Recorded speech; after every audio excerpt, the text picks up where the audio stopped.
So, are we live? Yes, please.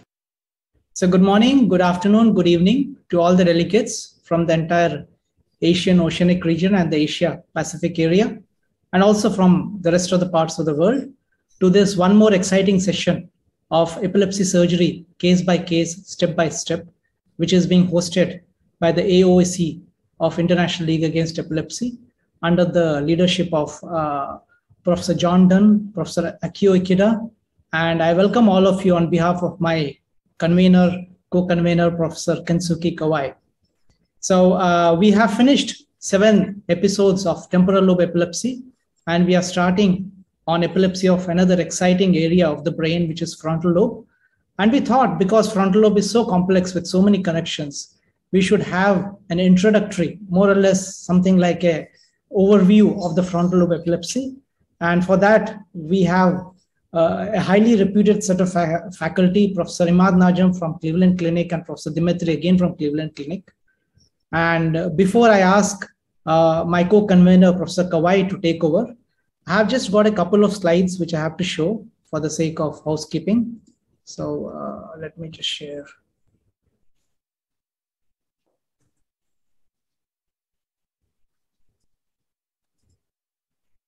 So is my slide visible? Yes, okay. So this is again the session 8 of the epilepsy surgery case by case.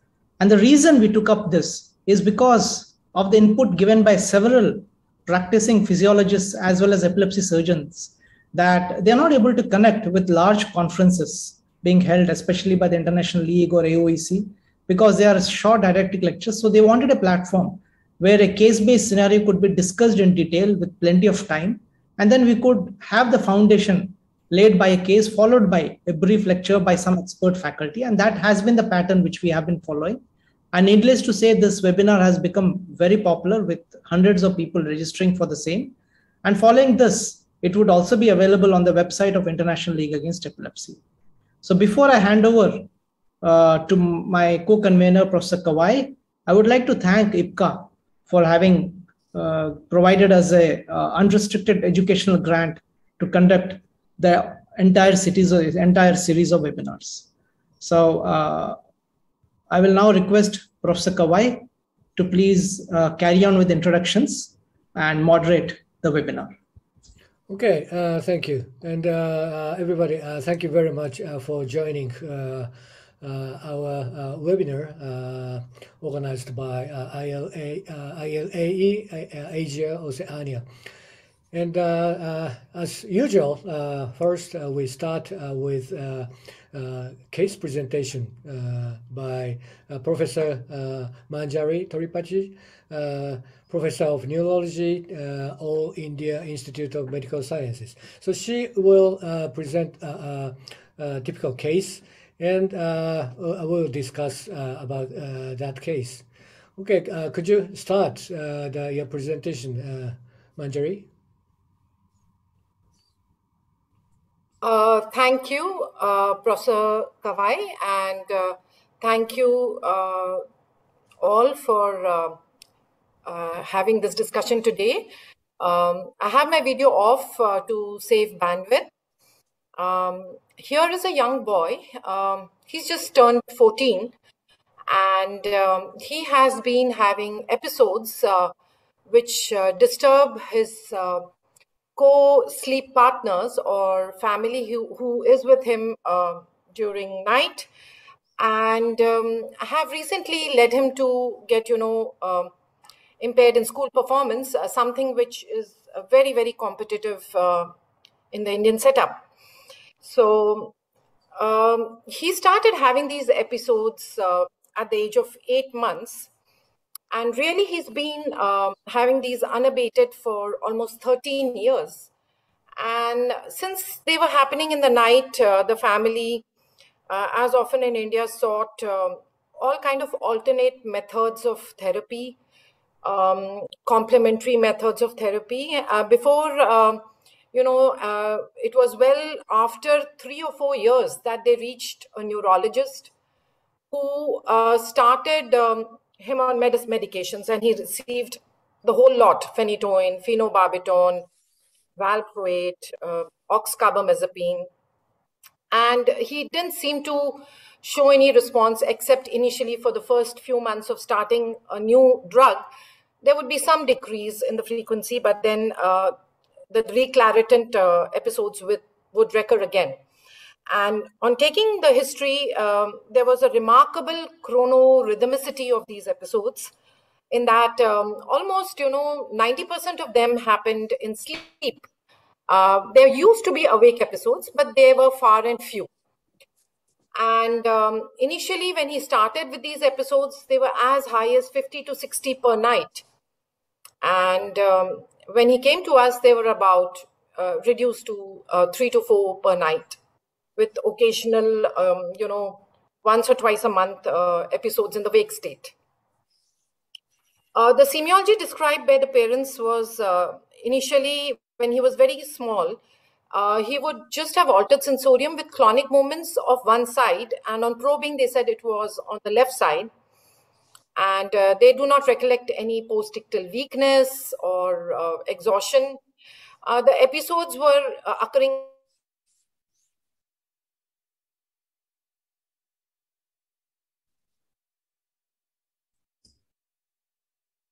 Manjari? Since the age of about 10 years, it was mostly associated with restlessness in the bed. They did not notice any clonic movements, but they said that he would squirm in bed. And these episodes actually caused a disturbance to his skin, who were, around 4 of them, who used to cohabit the same room in sleep. And none of them was having refreshing sleep because of this. And all of them had impaired daytime function because there was anxiety in the night. And then next day morning, they had to go about their schooling or their job, and they were unable to do it. He had never sustained any injuries in these episodes because the socioeconomic condition was such that most of the time they were, in very restricted settings in India, they sleep on the floor. So the bedding was on the floor, so he had never actually fallen off the bed or anything. There was no preceding febrile episodes. And on examination, he had no deficits. We had been giving him, since he had received many anti-seizure drugs, even 3 and 4 in combination, we sliced them down to 2 during and after the epilepsy monitoring unit, where we optimize the medications and we try to leave them on 2 or 3 medications post the monitoring, So he was on carbamazepine 600 and clobazam 15 milligram. He had a borderline IQ. He was going to school, but he was unable to cope with his studies. And the parents had recently noted that he had become hyperactive. So with this, I go on to the events. We really didn't have to record him for long. We recorded him just for 2 days. And to get the ictal spect, we had to record him sleeping in the morning because he would not have the episodes awake. So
the second episode.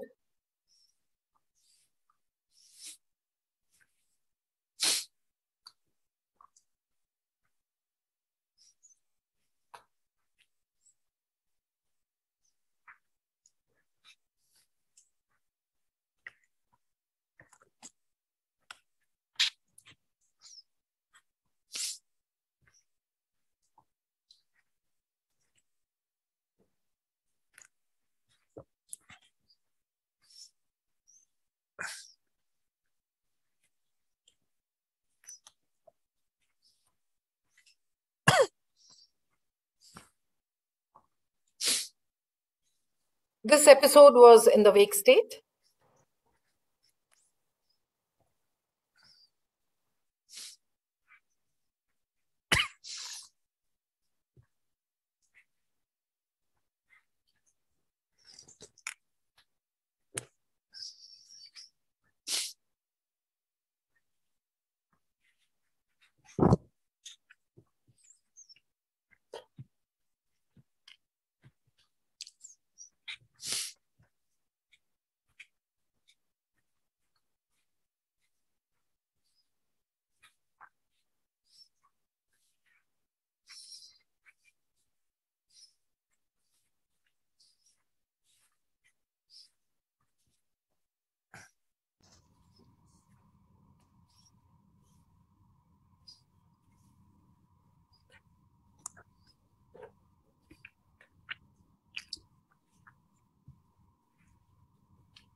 So basically, we had this young 14-year-old boy who, before connecting to the EMU, we hypothesized to be having episodes which were frontal lobe in origin because of predominant chronorhythmicity in the night. The initial seizure semiology when he was young, less than 10 years or maybe less than 9 years, was clonic of the left side. So the hypothesis was that there's an elementary motor phenomenon happening. However, these had changed after 10 or so, and there was only some squirming in the bed in the night with bizarre movements. So there was definitely no elementary component in this of the seizures which were happening after the age of 10 years.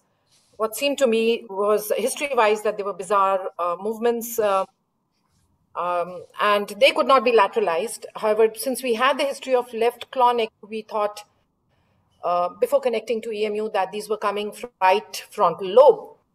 And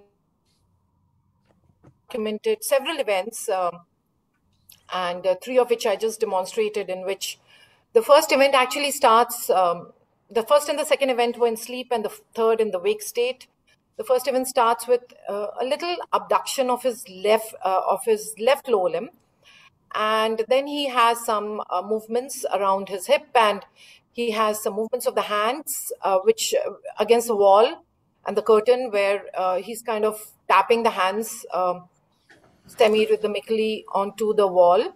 The hand movements definitely didn't seem to be clonic. They were just semi-rhythmic movements, not very purposive, just like he's tapping the wall, and were more like bibrachial automatisms or maybe stereotypy distally. So definitely, and the event was very brief. And when the technician gave him 2 words to remember and asked him immediately after the event, which was very brief, finished, he was able to remember both the words which were told in the first and the second event. So even though they aroused out of sleep, the technician had given 2 words to remember, and the boy was able to tell those words. And very brief event, after which he shows his tongue, he lifts his hand. So he was completely responsive, as normal as he would be in the wake state immediately after the event. As to say, nothing has ever happened to him. The third event, which happened in the wake state, there was some tonic flexion of his upper torso and head. And this was followed by some pelvic movements. So with this, our hypothesis was that he definitely seems to have frontal lobe events. And if we look at the type, the maximum we could put it on watching these was a type 3 of Bonini, where, he just had some bizarre movements of his hands, whether there was distal stereotypy and whether there were some pelvic movements and left lower limb abduction. Though the third event was more tonic. So, and since he was responding so immediately after the event, And he was able to remember. His verbal memory was, perfect. We put it down to the non-dominant frontal lobe. So with this, I'd like an opinion of the panelists, Dr. Imad Najam, Dr. Ikeda, Dr. Kinsuke, and others, as to whether this thought flow could be modified by any further analysis. Manjari, Dr. John Dunn also. Dr. John Dunn, sorry. Sorry, all the panelists. Yeah. So please, Professor Najim, could you start your comment? Of course, thank you very much for the opportunity. Manjari, this is a beautiful, beautiful case and very exquisite analysis that you shared with us.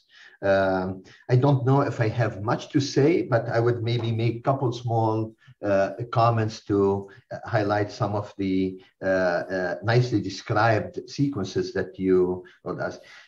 As you mentioned, what is interesting about the seizure, they seem to be a little bit different, subtle differences between seizure 1, 2, and 3, which I think in the context of analyzing the final analysis of the localization of the epilepsy should matter for reasons that I hope we can highlight during my talk very shortly. But for the purpose here, it's my impression, at least the first and third seizure, there may be something, he may have felt something before. Maybe it changed in the facial expression. I'm not saying it's a primary facial thing, but he may have felt something, which I think it's important in every epilepsy, in particular when we talk about frontal lobe epilepsy.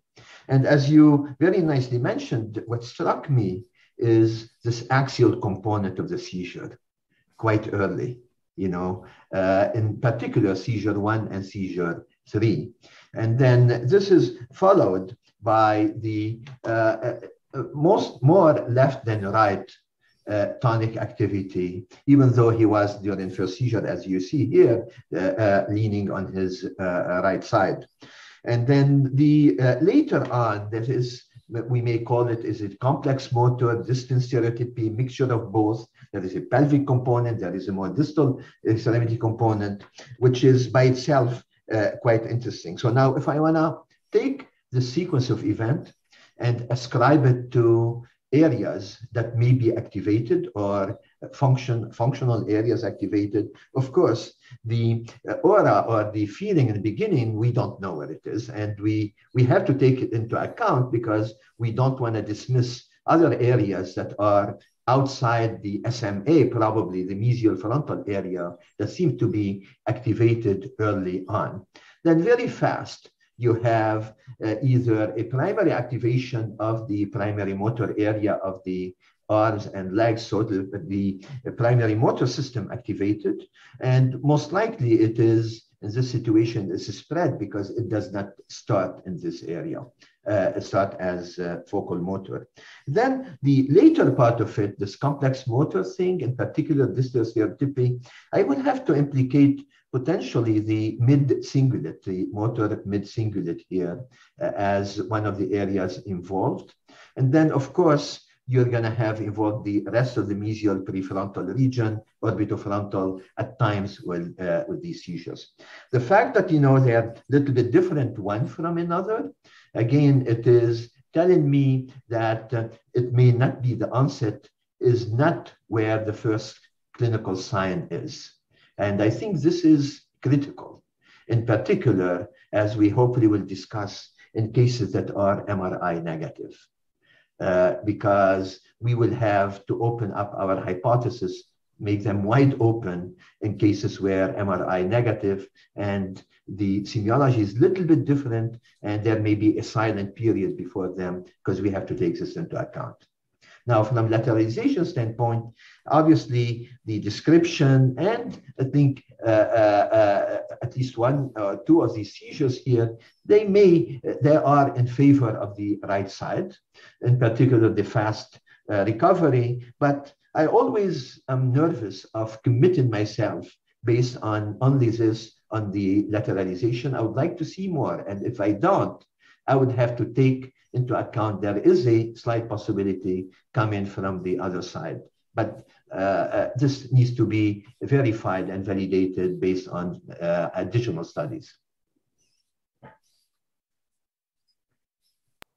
Thank you. Thank you. Yeah. Dr. Dan, Hello? Dr. Kiba, yeah. Yes, could you hear me? Yes. Yes. Yes, essentially I agree with that the comments by the Professor Najim, and especially that the as the Tripathi mentioned that the patient have the two phases in the chronological order.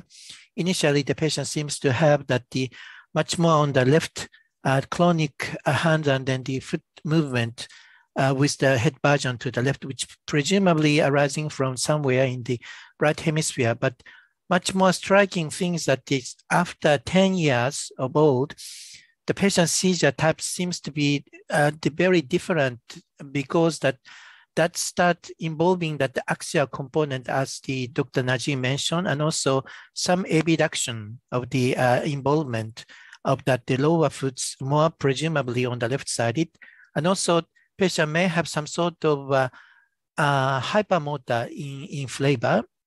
Then the interesting things that this kind of activity may spread from left the upper extremity or the immediately afterwards it's involved at the bilateral lower extremities. So that's prompted me to reminds that some very bizarre propagation within that supplementary motor area proper.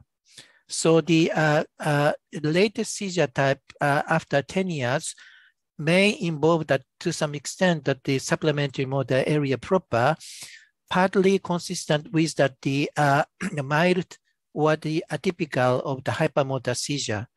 And then quite often supplementary motor seizure patient may have some sort of ambiguous aura that they feel very uneasy. So his face at the time of the seizure occurrence looks very uneasy, and then without any loss of consciousness is also that the one of the quite cardinal feature. So although at the beginning, before the 10 years of the seizure, which may be somewhere in the right hemisphere, but the age developed patient may start showing that the much more feature of a supplementary motor area proper seizure. That's what I feel at this moment. Thank you. Professor John Dan? Yeah, hi. Well, I can't add to the wonderful description by Professor Najim Akio and Manjari, only just to go back a little in terms of thinking about his presentation, which Manjari described so well to us. We all know that somebody who's having brief, multiple episodes per night nocturnal events that are of short duration with bilateral motor phenomena and rapid recovery screams out frontal lobe or another extratemporal epilepsy, whether that be familial or lesional. So his story screams out frontal lobe or similar epilepsy. It would be lovely in terms of localization if the semiology that we're seeing today was beautifully asymmetric tonic posturing with aggressive head and eye, contralateral head and eye version, but that's not happening. But that's not too much of a worry, because as Professor Najim said, really seizures which are focal in origin and are extratemporal, whether they're somewhere in the frontal lobe or adjacent cortex, will in their spread have many and complex manifestations. And for example, even the typical supplementary motor area seizures, as many have already described, characteristically don't start in the supplementary motor area. The seizure propagates to the supplementary motor area, and then you see the lateralizing features. And the boy's history is very striking for it being right-sided. And we're going to take important note of that, as Manjari has told us, with respect to the family and the boy's description of the focal features, at least earlier on in his course. So routinely we do ask our patients for an aura. But this kid, often with kids, we find it a little difficult because we ask them, anything happens before, do you feel anything? And there are too many such questions. So first, it'll be the person working up in the OPD who's asking it. Then the faculty who's in the OPD asking it. Then the nurse in the epilepsy monitoring unit. Then the technician there. Then the resident there. So by the end of it, the little boy was saying, "Ha, kuch hota hai," matlab something happens, but you really don't know how much to put a weight on it. So this little boy was saying something he feels. At the end of it, he was saying something he feels before the event. But then when you ask him, the events happen in sleep. So what do you feel? He says something. So he did say that he was feeling something, but he was not able to go beyond it, whether it was fear, whether it was just a vague sensation, whether it was a premonition of something going to happen. So, sometimes we find this a little bit of a challenge in kids to extract whether it's truly an aura or effect of repetitive questioning that they are, they feel they should oblige us with an answer which we want. So, yes, the little kid, in fact, did say that there was something, but was never able to describe what that something was. And really, Dr. Najam did pick up the facial expressions which were there prior to the, onset. So I guess maybe he had some vague sensation, and it's really difficult to say. And we do know that frontal lobe events can have a vague cephalic sensation or sometimes even fear. So sometimes even, a little bit of headache. So I really don't know. That's why I didn't put the aura up there in the in the slide, because I was not very convinced about it. But yeah. So can we move on, or any other? Yeah, just one thing. So is there a vocalization or kind of screaming or moaning in the first part of seizure? No? No, there was no vocalization at all. There was he would make no sound, no ooh or no ah, nothing. There wasn't any verbalization or vocalization, which was okay. Thank you. Then please move on. Yeah. So his interictals, I have them only in the average montage here, showed these high amplitude sharps, which were seen around FP2 and then falling in amplitude at F8 and a little lesser than FP2 was the C4. So he did have these sharps which were coming interictally, and they were pretty repetitive. His ictal onsets, again, I have the average montage here, which shows ictal onsets, which this pre-spiking here, F4, C4, and some at F2 with, again, repetitive buildup of these sharps and spikes along F4 and later on appearing at FP2, F8. And then this kind of slows down to somewhat a delta with some spikes in between. And then it kind of peters out in amplitude, but then reappears somewhere here. And this is how it progresses till its termination somewhere here. And this is after its termination. So this is the post-ictal, where we see that the amplitude is a little lesser as compared. There seems to be an amplitude asymmetry between the hemispheres. Normally we expect a lower amplitude on the left side, but here the right shows lesser amplitude. So that again would confirm the right-sided effect. This is the second event, which shows again buildup of delta followed by sharps around FP2, F8, F4, C4. And it continues like that and progresses with these repetitive slow and sharps. and then terminates here. So that was his interictal and ictal EEG. Any inputs on that? Dr. Najam, Dr. Dunn, Dr. Ikeda, Dr. Kensuke, Dr. The panels, Demetri.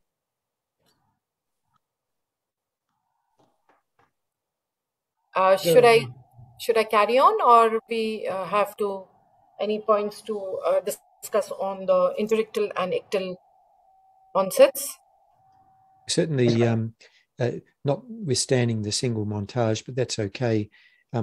This young boy has localized slowing and sharp waves over the right frontal region interictally, which become more intense ictally, and that's incredibly helpful and incredibly powerful as a lateralizer at the very least. And so that's good news. May I say? Yeah, please. Yeah. You clearly show that the repetitive spike arising from that is C4 and then FP2 at the beginning, and then it's now a little bit moved to that a little bit the coda area, but it's the patient actually shows some sort of the abduction and also some rhythmic or some hyperactive movement, but usually the frontal lobe epilepsy quite often shows that the low voltage fast activity at the time of the initial seizure onset. So I just wondering that the patient may have some sort of other type of ictal pattern in addition to this kind of repetitive discharge. It is the only one type patterns of his, the EG, presumably ictal patterns. That is my questions. So we did look for any electro attenuation which was focal or any focal paroxysmal fast activity, but that was not seen. This I don't know, because this comes in later after the ictal onsets, much after the ictal onsets. This comes in almost 30 seconds later, whether we would say this is any kind of fast, but we did not find any focal attenuation at the onsets or any focal PFA.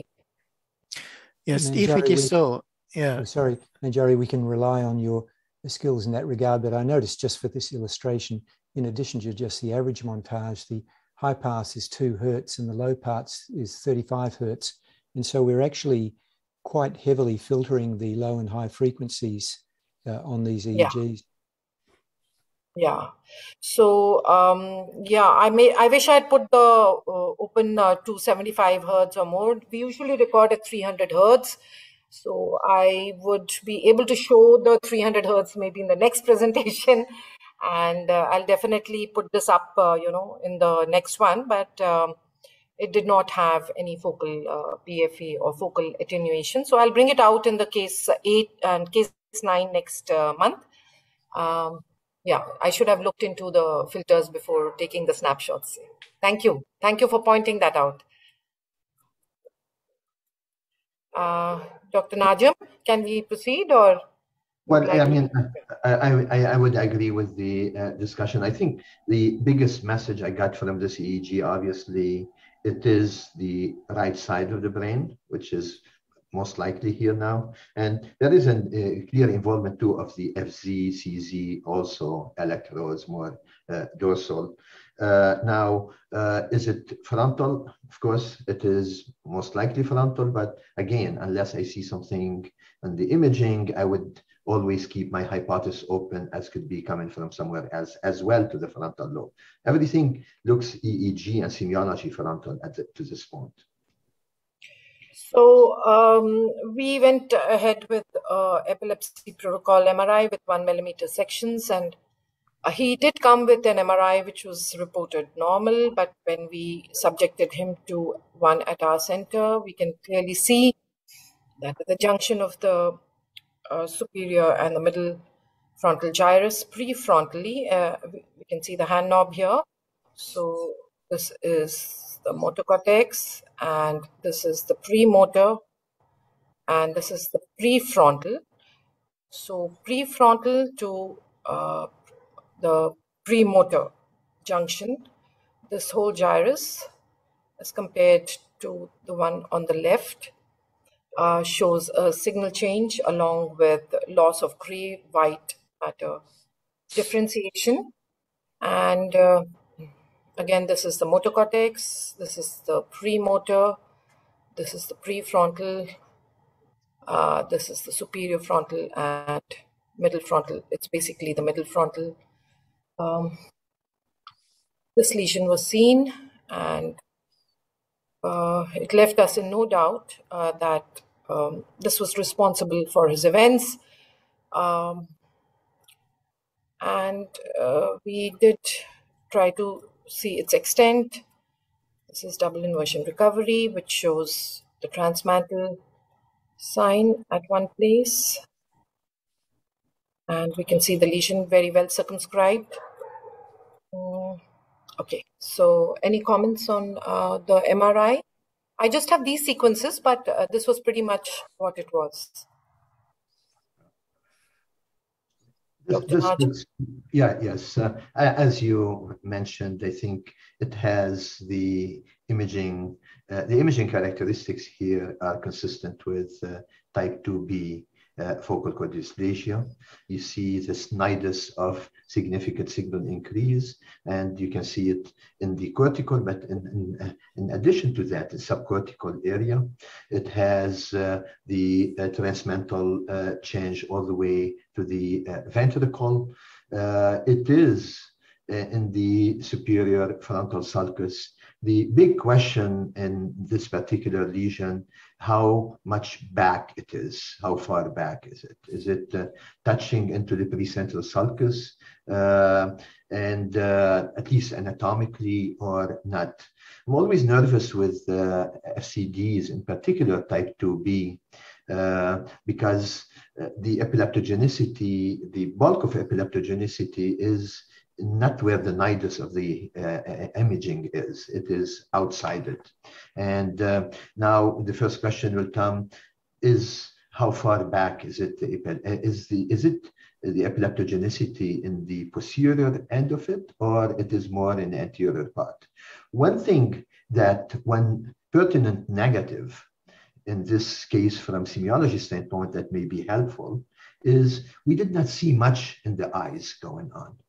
And if we did not see much in the eyes, so it means probably the frontal eye field, which it is at the junction superior frontal sulcus and precentral sulcus, that area is not involved, which gives me a little bit more comfort if we're gonna go ahead and do the surgery and not to worry too much about the posterior end. Of course, we have to map it.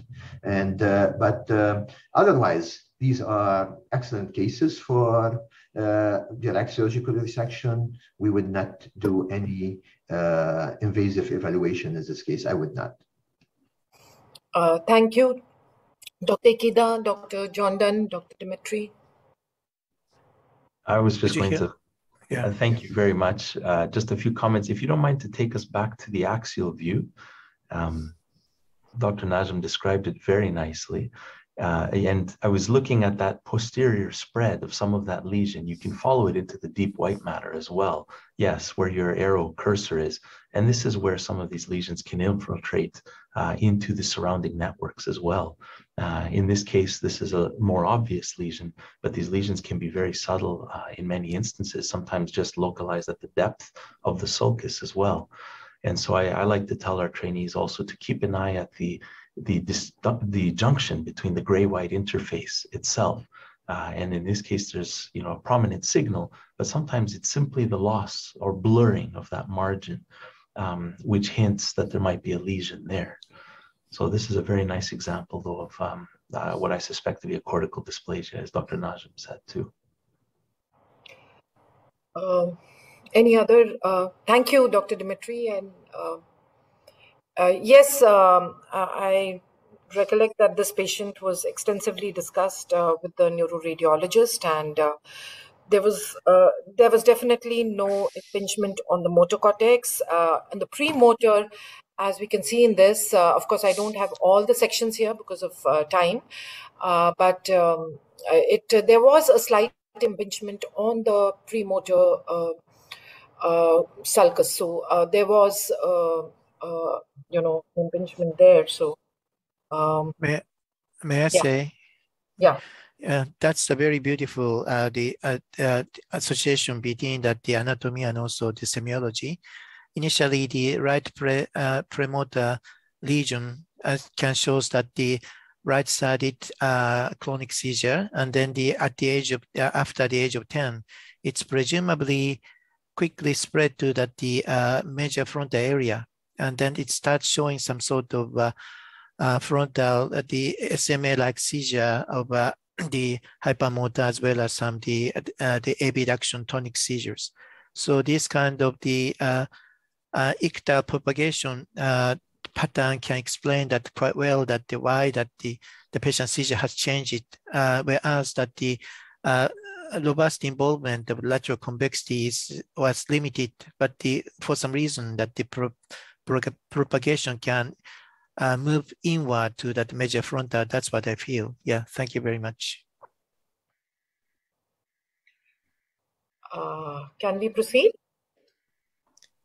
Yes, please. So about we're going to discuss about the surgery after this, right? Yeah. So basically, he underwent few more investigations, and we decided to take him up for surgery. Of course, this was his PET, which showed, you can see here, this is the motor cortex, this is the premotor, and it's anterior to the premotor out here. This was his ictal SPECT. It was done, it was very difficult to do it because his seizures were so brief. So by the time they injected it, he was almost out of his seizure, but we can see a kind of right frontal. This is just a syscos, not a syscom. And then we see this tail out here. We see something going over to the left. So really, ictal SPECT is very, very challenging in these patients. One can debate whether it was necessary to do these. This was his PET CT. We didn't do a PET MRI in him because the lesion was clearly seen. Maybe we didn't even need to do the PET, but we just needed to see the functional deficit zone. So very much anterior to the motor cortex, same hypometabolism which is seen here on the PET CT. And with image guidance and ECOG guidance, he underwent a right frontal craniotomy with resection of the lesion. And he's been post-op with us now for 4 years with no recurrence of seizures. He's on a single anti-seizure drug, which is on minimal doses. The parents are apprehensive of pulling it off. The post-surgery EEG, 1 year post-surgery, is just showing some focal slowing and no spikes there. So this is just the post-op CT. And with this, I'd conclude the case, which was a focal cortical dysplasia type 2B.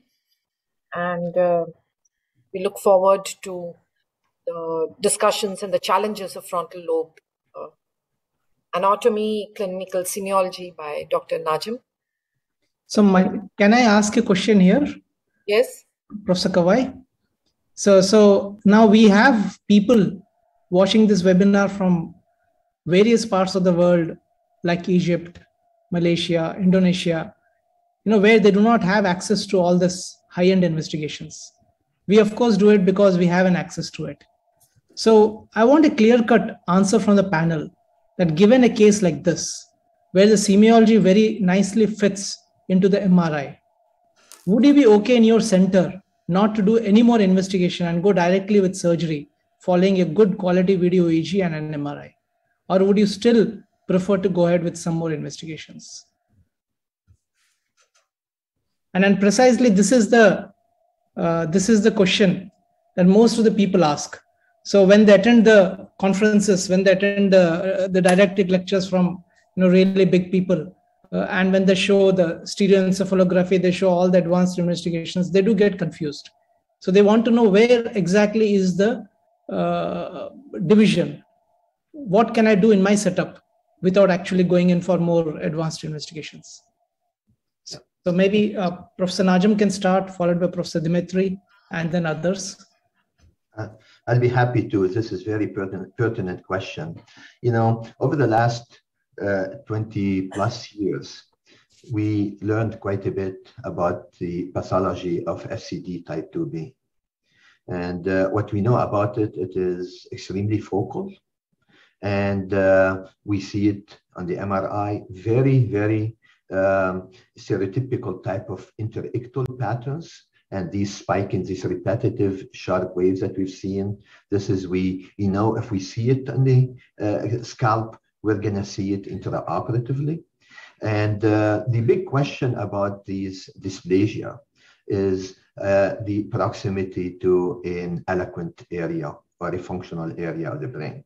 And as Manjari mentioned very nicely, the location of it is quite anterior to the precentral sulcus. The semiology suggests involvement, as we discussed, of the mesial structures rather than the frontal eye field. And the EEG is consistent with that localization.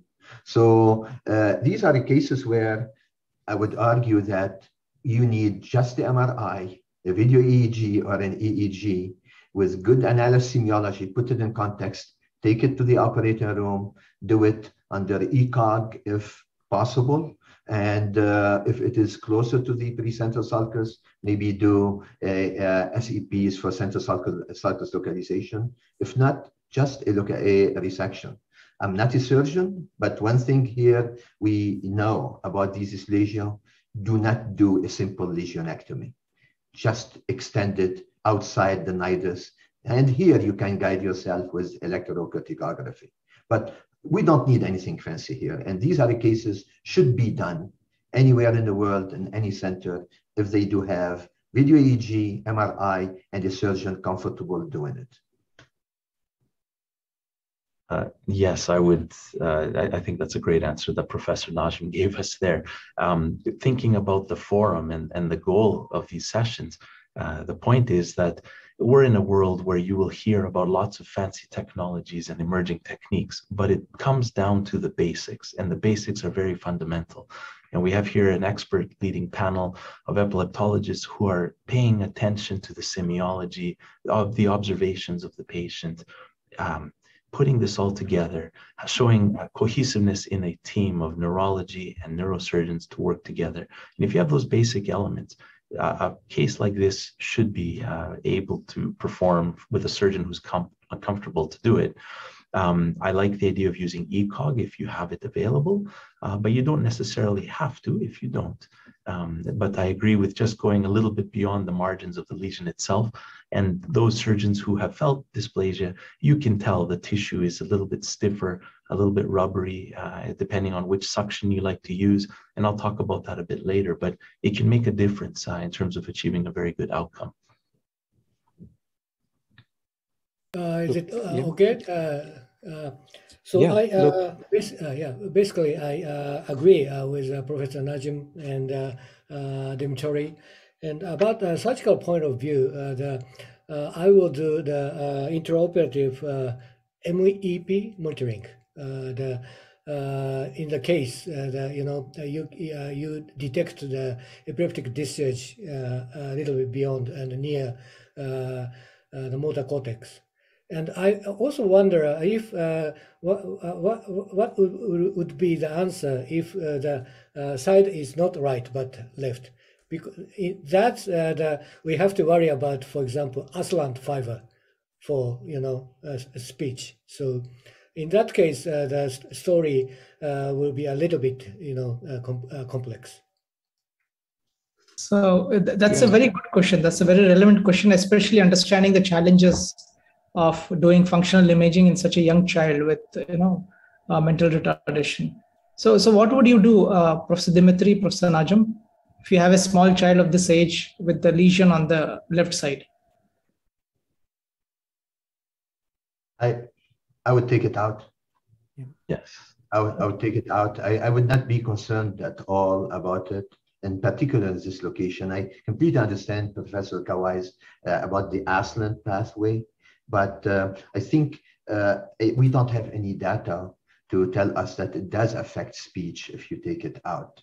And then I still, for that location, left or right, I think would be taken out without any further investigation, at least in my opinion. Particularly when it is so anterior and anteromesial as it is. Absolutely. And echoing what Dimitri and Imad have said, I think in a patient like this with a highly discrete focal lesion with concordant EEG findings, this is the ideal case to not get into other unnecessary testing, although as is the case in Cleveland, we do electrocorticography, and there are several reasons for this. Firstly, I think it helps tailor a resection. Secondly, if we're doing electrocorticography on straightforward cases like this, we have an ongoing familiarity with electrocorticography that will serve us well in patients who have far more extensive and less discrete dysplastic lesions where the margin between normal brain and dysplasia is not so easy.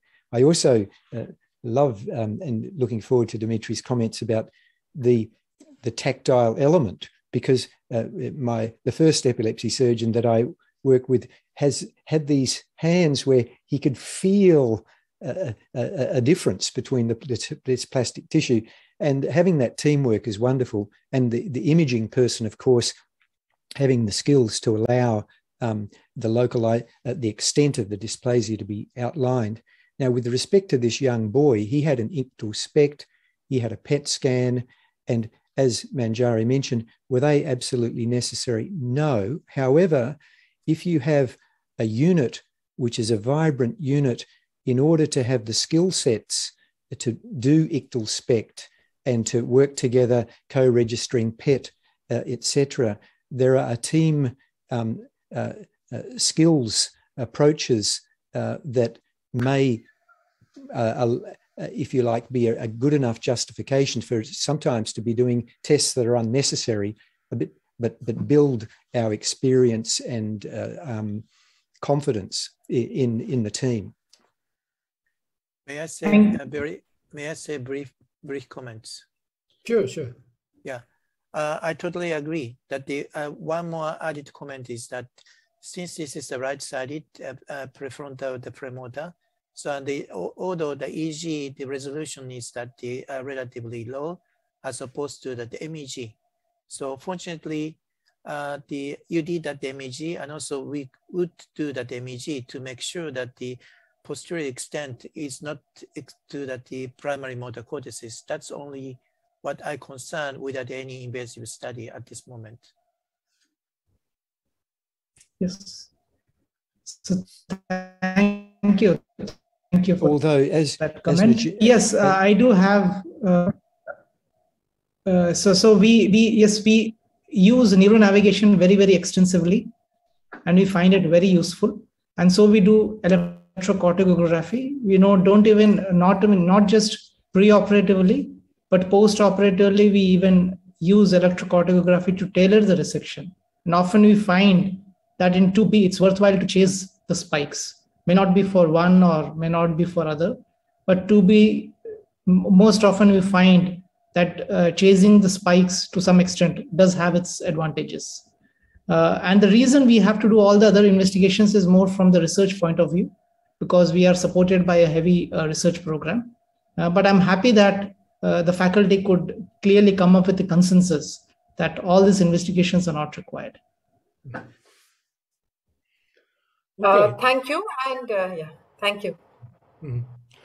Okay, thank you, Manjari. So, is it okay now we move on to the didactic lectures from two renowned epileptologist and epilepsy surgeon? Is that okay? Mm-hmm. Absolutely. Yeah. Okay. So the first, we are happy to have didactic lectures from the first, Professor Najim, the very famous epileptologist from Cleveland Clinic. And so his title will be the Frontal Lobe Anatomy and Network, Implications for Semiology. And Professor Najim, could you start your lecture? Absolutely. Thank you very much, Professor Kawai again. And it is a pleasure. I enjoyed very much the case, and I hope it will be a good segue to continue the discussion based on some of the things that I would love to share and, more importantly, discuss with all of you. So the title here, or what I'm going to try to do for the next 25 to 30 minutes, is to briefly overview some of the major anatomical and network characteristics of the frontal lobe and those interacting with the frontal lobe on frontal lobe or semiology, and more importantly, in our ability to localize epilepsy that may be arising from the frontal lobe. This slide here is basically illustrates some things that we all know, which is the frontal lobe. It is the largest lobe in the brain. And it is basically has a major lateral structure and a significant part of the mesial anatomy of the hemisphere. Now, if we look a little bit further into the anatomical details of the frontal lobe, the first thing it is important to know that the frontal lobe, in particular, the central sulcus, is one of the more stable sulci in the brain. There is one single more stable fissure than the central sulcus, that is the Sylvian fissure.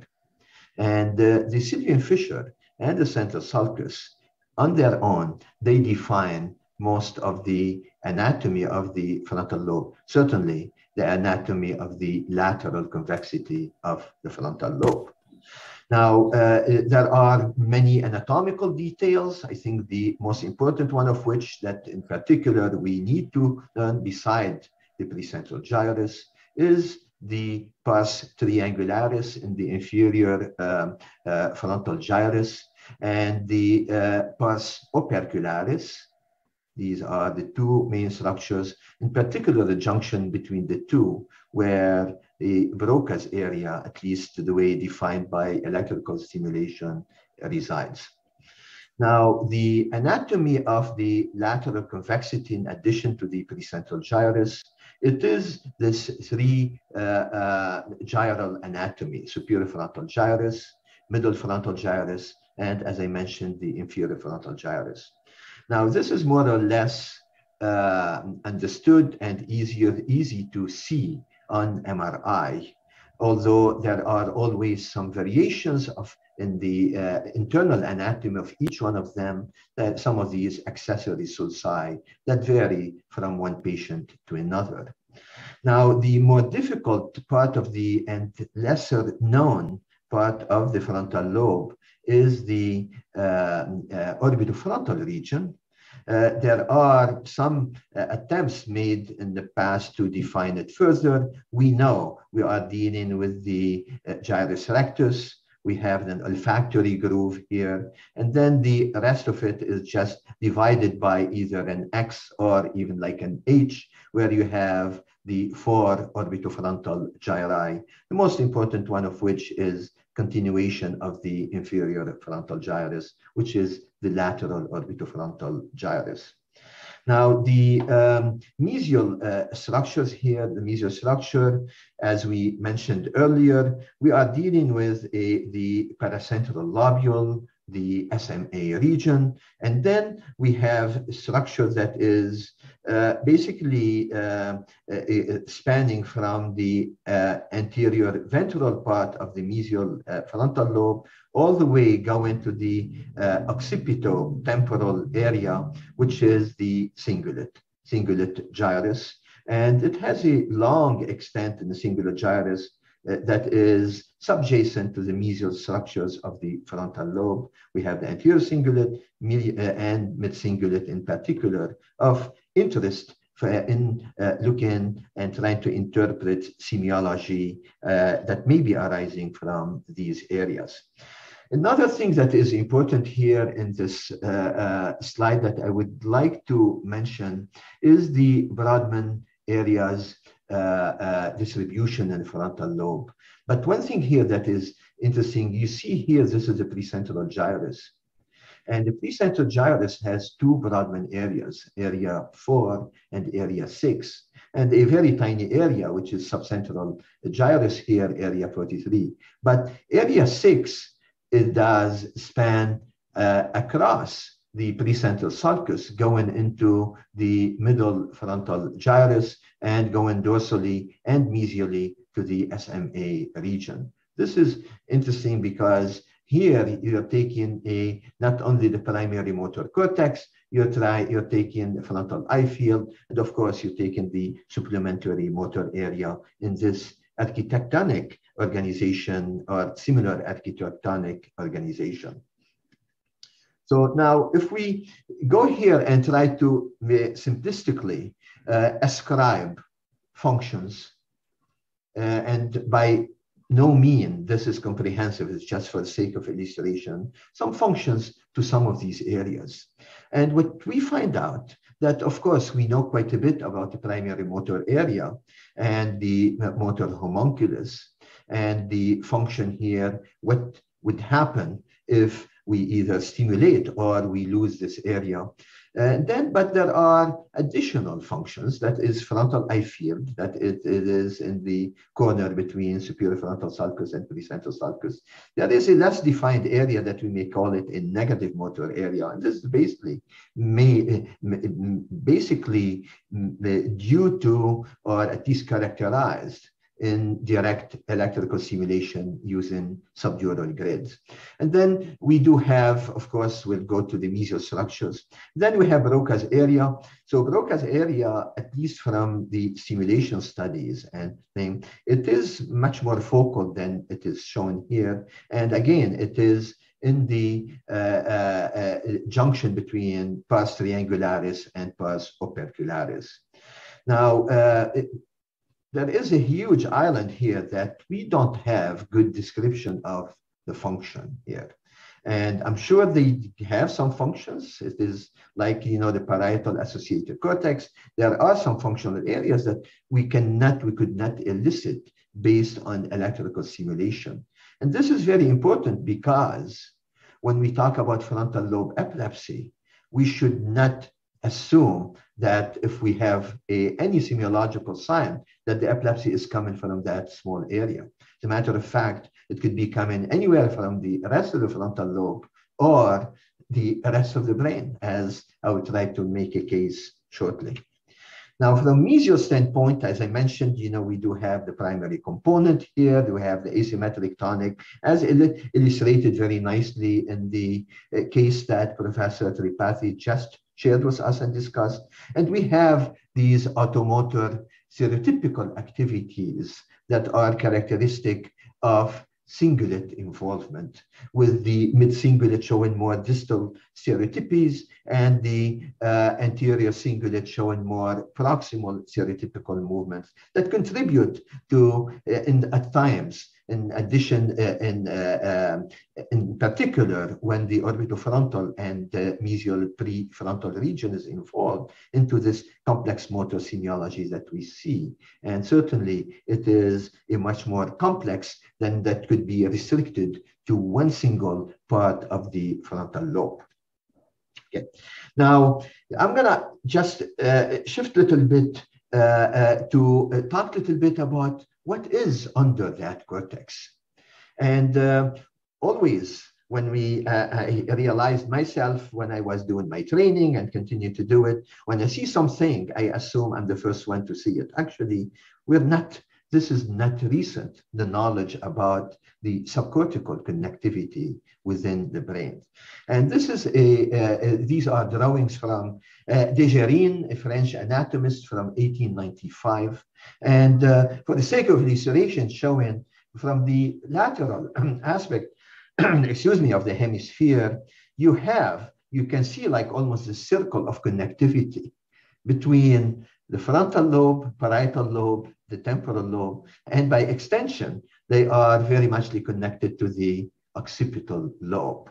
And then this is from the lateral, and this is from the mesial, looking at the cingulate gyrus, and it is connectivity to the frontal parietal and going through the lingula down to the parahippocampal gyrus. So the main point from this, when we analyze the functional manifestation in a seizure during the ictal event, it is extremely important to take into consideration how a particular area in the brain is connected to the rest, and could that area outside that functional region that is silent typically could be the onset of these seizures.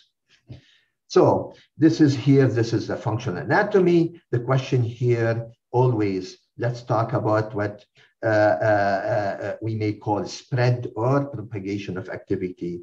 That will lead to what we see as a seizure manifestation, or even what the patient may feel as an aura.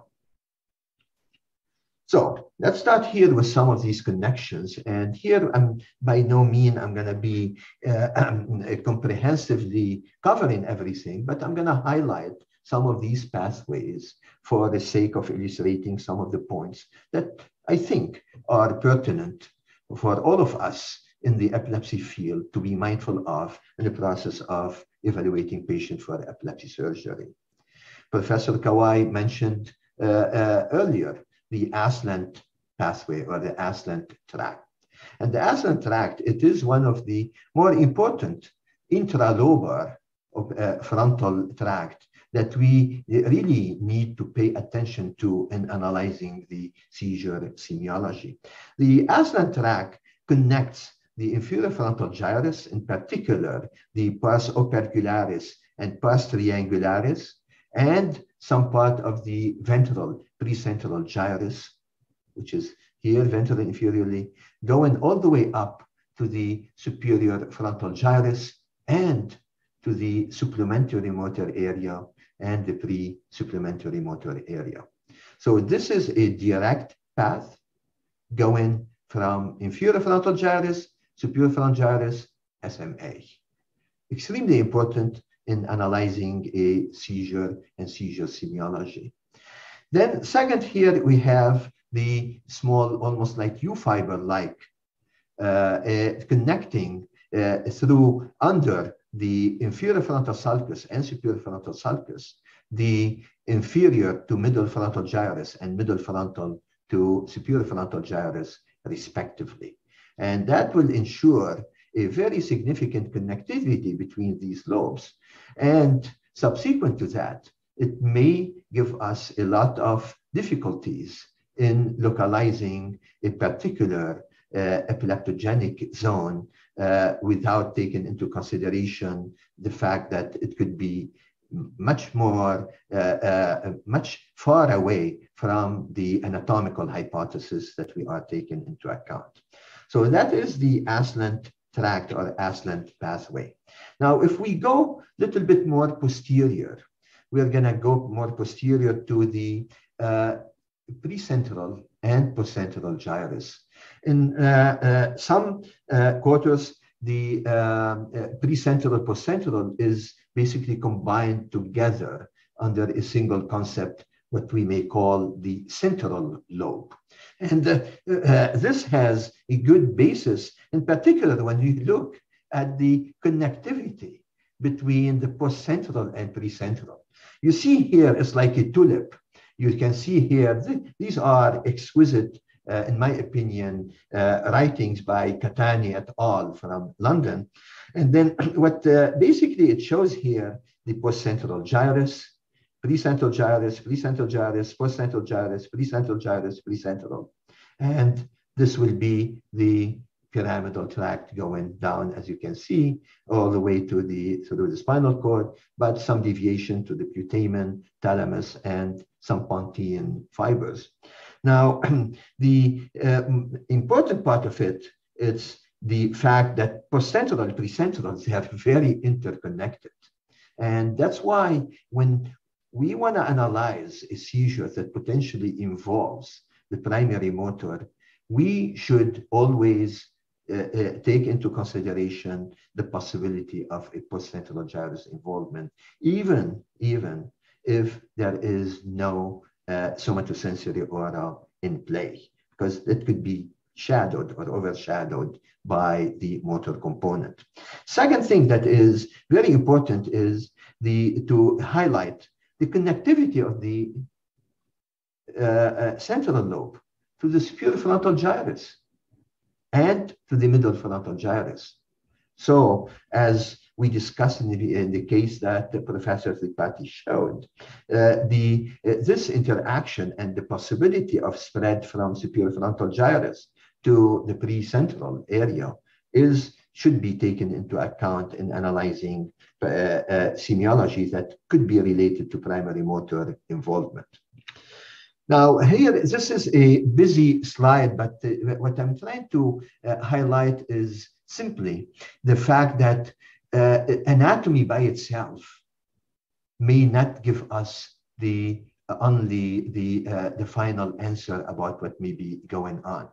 So here, this is a paper that our group published almost 3 years ago, looking at depth of sulcus dysplasia, which is what we call bottom sulcus dysplasia, which they are mostly some forms of type 2 dysplasia, could be type 2A or 2B. Some of them, they have balloon cells, some of them they do not have. So looking here at lesion in the superior frontal sulcus, these are here in red here, superior frontal sulcus lesions, and look at that semiology. Complex motor followed by secondary generalization, a non-specific aura with axial tonic. This is Professor Tripathi's case. That is as close as it can be. This was a right superior frontal sulcus, the bottom sulcus dysplasia, and the case we just discussed, it is a type 2B dysplasia, a little bit larger, which it's more what we call the crown of the gyrus involvement rather than the bottom of the sulcus. Then you see here asymmetric tonic, same thing, involvement of the SMA, complex motor, head turned to the right, then left arm elevation. This probably went down with the connection between superior frontal sulcus and the primary motor area of the arm and hand. So now you're looking here at the inferior frontal sulcus. This is inferior frontal sulcus dysplasia. You can see here non-specific aura, and guess what after? Left eye head tonic. So it went from here to here. And most likely, it may have taken the ascendant path, or it could be the set of U fibers that are connecting between inferior middle frontal and middle frontal and superior frontal gyri. So that could be something that should be taken into account. And here, person who has a right central sulcus here, non-specific aura, and left eye, left face on tonic. This more or less, we could take it into involving probably the primary motor area in the ventral space. So this highlights that the fact that understanding these connectivities will help us take better interpret the semiology of the seizures. And to follow on the question that was discussed earlier about what do we need to have a program for epilepsy? I think I can argue the best first element is a person who would look at the semiology and analyze it in a critical manner. Now, if we combined the semiology, that is very cheap to analyze, a simple cell phone semiology, you can look at it, with a knowledge of the anatomy, functional anatomy, and the subcortical connection, we should be able to trace the network involved in seizure. And in most cases, it will be what is only thing needed to move, in particular, if we see a lesion on the MRI. Now here, to make it a little bit more, not complicated, but to put it in perspective, that not each area is separate. Each area is connected within itself, within its neighbors, and within its cousins, same side or the other side. These are the frontal inferior longitudinal fasciculus and the frontal superior longitudinal fasciculus. They reside in the middle frontal gyrus, above the inferior frontal sulcus, and below the superior frontal sulcus. So these areas between inferior frontal and superior frontal SMA very tightly connected together. Now this here, to go outside the premotor area and now go to the orbitofrontal region, prefrontal orbitofrontal region. This is a sagittal cut to show the fronto-orbitopolar tract going from the frontal pole all the way to the posterior orbitofrontal region. And you see the frontomarginal tracts. They are almost like small U-fiber type of tracts that are staggered laterally in the around the inferior frontal region in the more anterior prefrontal area. And then you can see the connectivity here. It's not only anterior posterior, posterior anterior, it is lateral mesial as well as it is basal dorsal. And then here you see something that is very important, and it is pertinent in many of the cases that we see. This pathway, that this fronto-orbitopolar tract, it goes, of course, posterior to the orbitofrontal area, but it does connect to the frontal operculum and to the anterior insula. That is why in cases of orbitofrontal epilepsy, at times we may have clear automotor activity and, of course, some autonomic network activation. So these are very, very important details that the anatomy per se would not give us, but the anatomy in conjunction with the connectivity may give us a better idea about what may be involved not. My colleague here, Dimitri, when he was here as a fellow, he wrote a paper looking at the semiology of orbitofrontal epilepsies. And I'm not going to go into too much details, but I try to summarize here, in orbitofrontal epilepsy, what were the manifestations? What were the first clinical manifestations? They're so different, but they're still from the same area. And if you look at this here, there are a set of auras. There is an auditory aura, and we'll elaborate a little bit later. There is an abdominal aura. There is an olfactory gustatory aura, which may be easier understood considering the olfactory groove where it is. But abdominal, so it means most likely we are getting into the anterior insula involvement. Auditory, so are we going all the way back to the Heschel gyrus? But these are orbitofrontal epilepsies that were seizure-free after a resection. And some of them, they had face clonic. Some of them, they had basically an absence type of staring. Others, complex motor, understood, and GTCs, obviously, it can be in any seizure.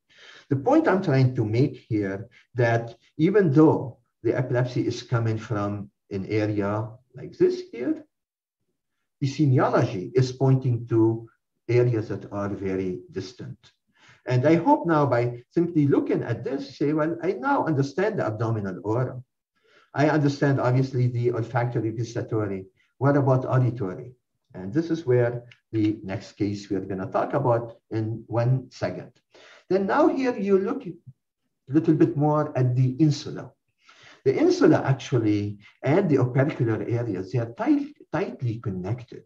They are a set of U fibers basically connecting the fronto-parietal opercular area to the dorsal insula, and the same thing happened more posterior with the ventral insula as well. So now here, this is here to illustrate the connections between the subcentral gyrus, then the precentral gyrus, with the opercular areas, opercular insular areas, with the inferior pars opercularis, pars triangularis, and pars orbitalis, so the inferior frontal gyrus. These are a set of new fibers.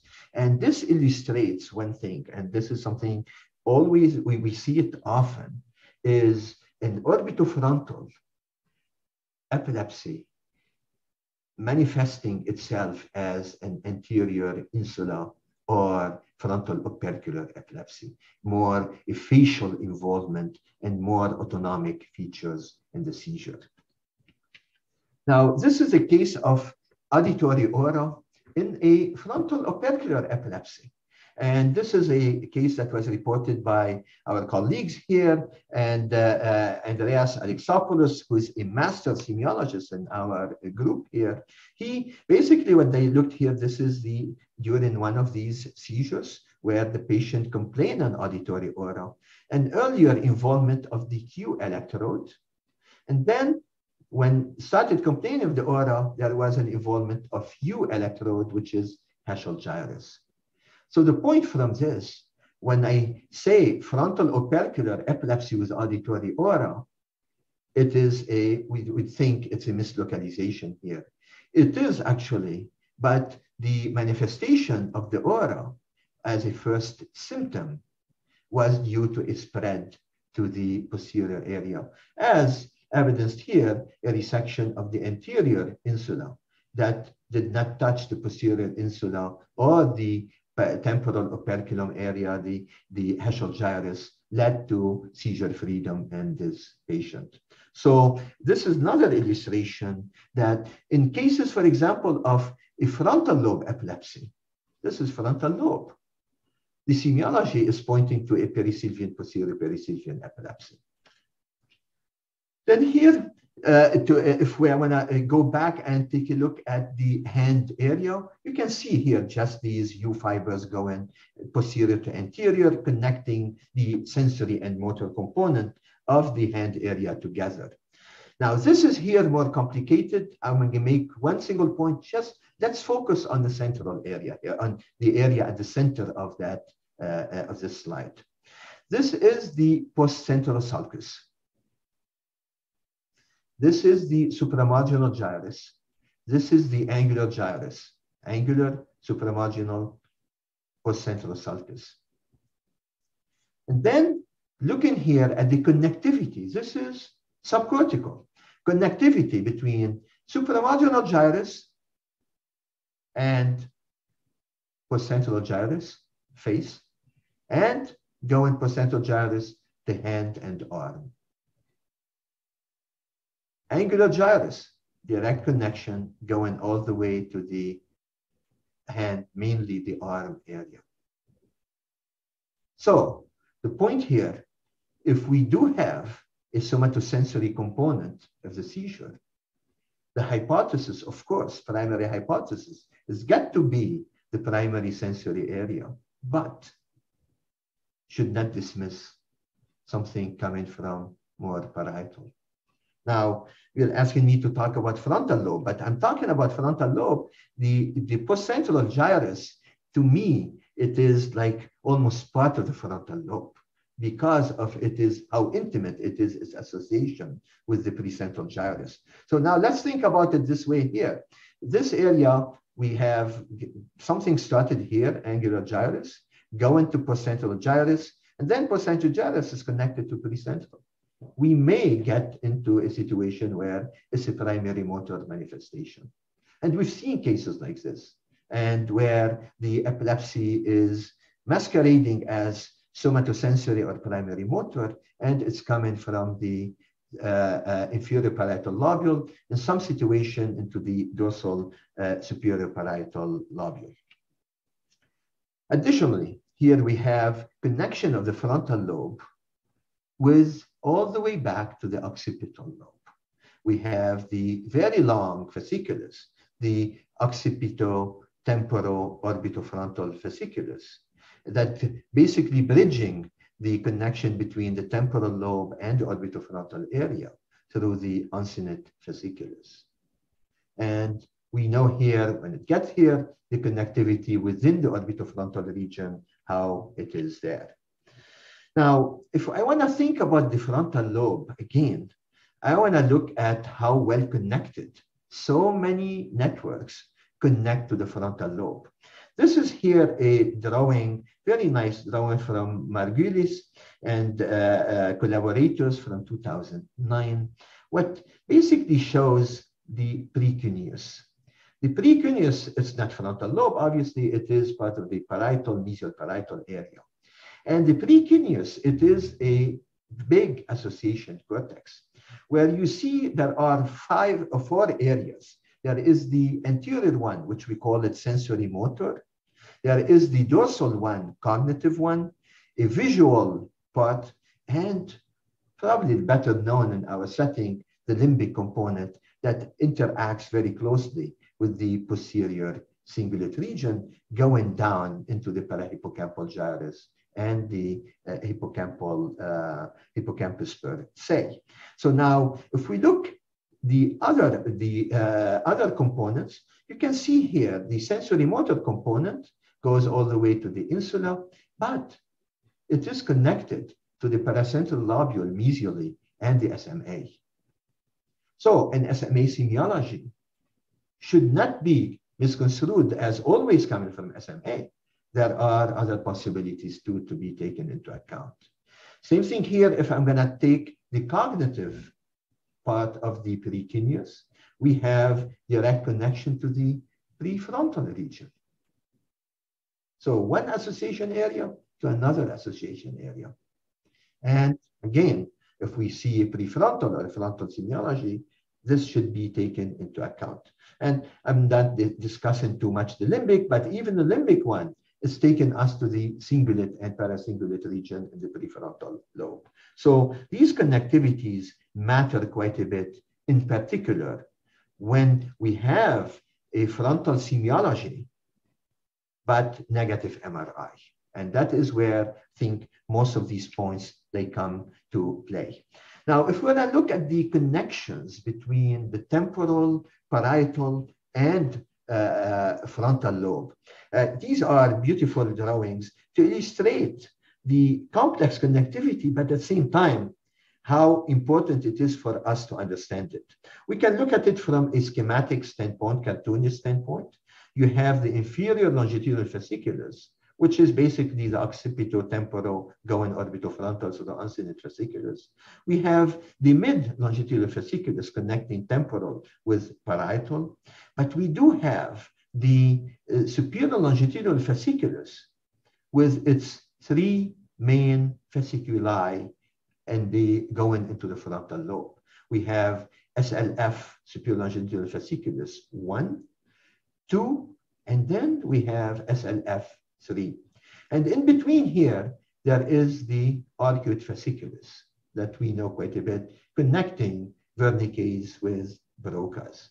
But in addition to that, you can see you have the arcuate fasciculus and you have the superior longitudinal fasciculus that usually connect the temporal occipital basal area to midway through here in the inferior parietal lobule and intraparietal sulcus, and then go into the not Broca's area to go mainly into the face motor area. And obviously connections from the parietal lobe could be superior parietal lobule or inferior parietal lobule to the same area in the frontal lobe.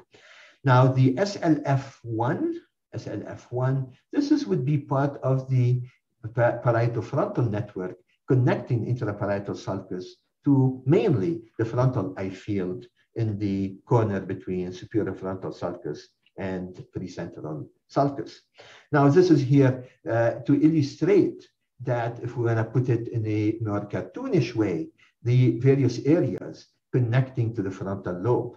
We have direct connections coming from temporal to orbitofrontal. We have from parietal to ventral frontal. Mesially, we talked about from precuneus to the SMA region. And we do have indirectly coming from the basal temporal occipital region in the depths of that fusiform gyrus going all the way to parietal, and from there to the precentral gyrus, to pars triangularis, and to the frontal eye field.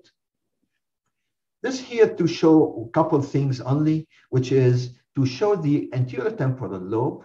There is certain organization in the connectivity, whereas in the temporal pole, superior temporal gyrus is connected mainly to the pars orbitalis and the orbitofrontal cortex, lateral cortex.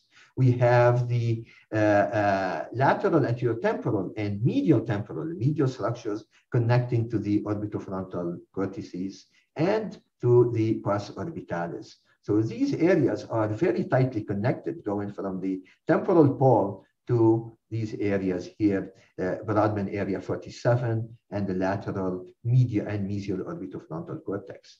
Again, an orbitofrontal epilepsy, the way it looks semiologically, may still be coming from the temporal pole, which we all know that. In addition to that, there are direct connections to that are coming from the posterior lateral temporal lobe to the dorsolateral prefrontal cortex. It's the it will be area 46, and this is in the middle frontal gyrus. Again, the point here is not to complicate it as much as to highlight that if we see something orbitofrontal or even lateral frontal, we should take into consideration possibility of temporal pole and the posterior lateral temporal area. Of course, the connectivity with the parietal lobe always should be considered. This is here a small report that to illustrate some of the points I made. Look at the frontal lobe epilepsy. The spikes in frontal lobe epilepsies, they were mainly in the frontal lobes. The problem with them was lateralization. And that's why I'm always leery about lateralizing frontal lobe spikes simply based on the spikes only. So this is basically patients who had frontal lobe epilepsy. This is what this, and not much mislocalizing these spikes. Now, if you look now at patients with parietal lobe epilepsies, it's completely the opposite.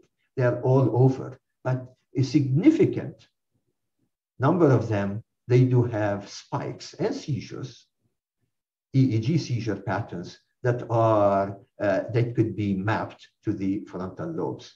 And the temporal lobe as well, there is, although they are much more restrictive and much more frontopolar in these situations.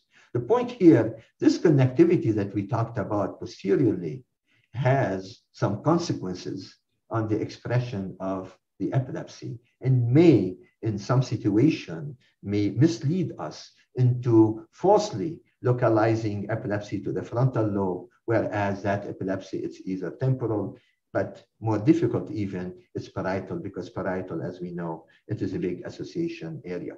Now, talking about parietal, this is a report from the group at Niguarda Hospital in Milano, Italy. You see here the manifestations.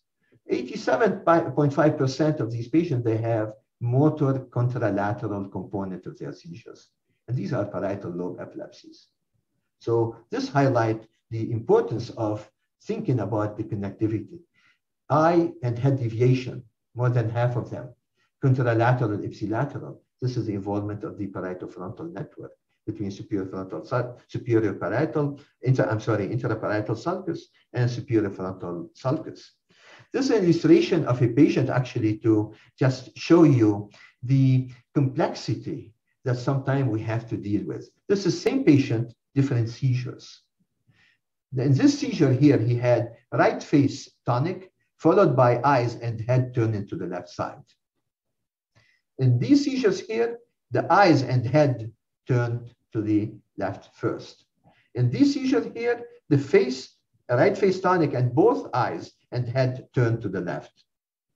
So this is same patient, 3 different semiologies, all involving the face and the eyes. This is a patient here, we, based on MRI negative, on very comprehensive evaluation, we ended up thinking about the whole temporoparieto-frontal network.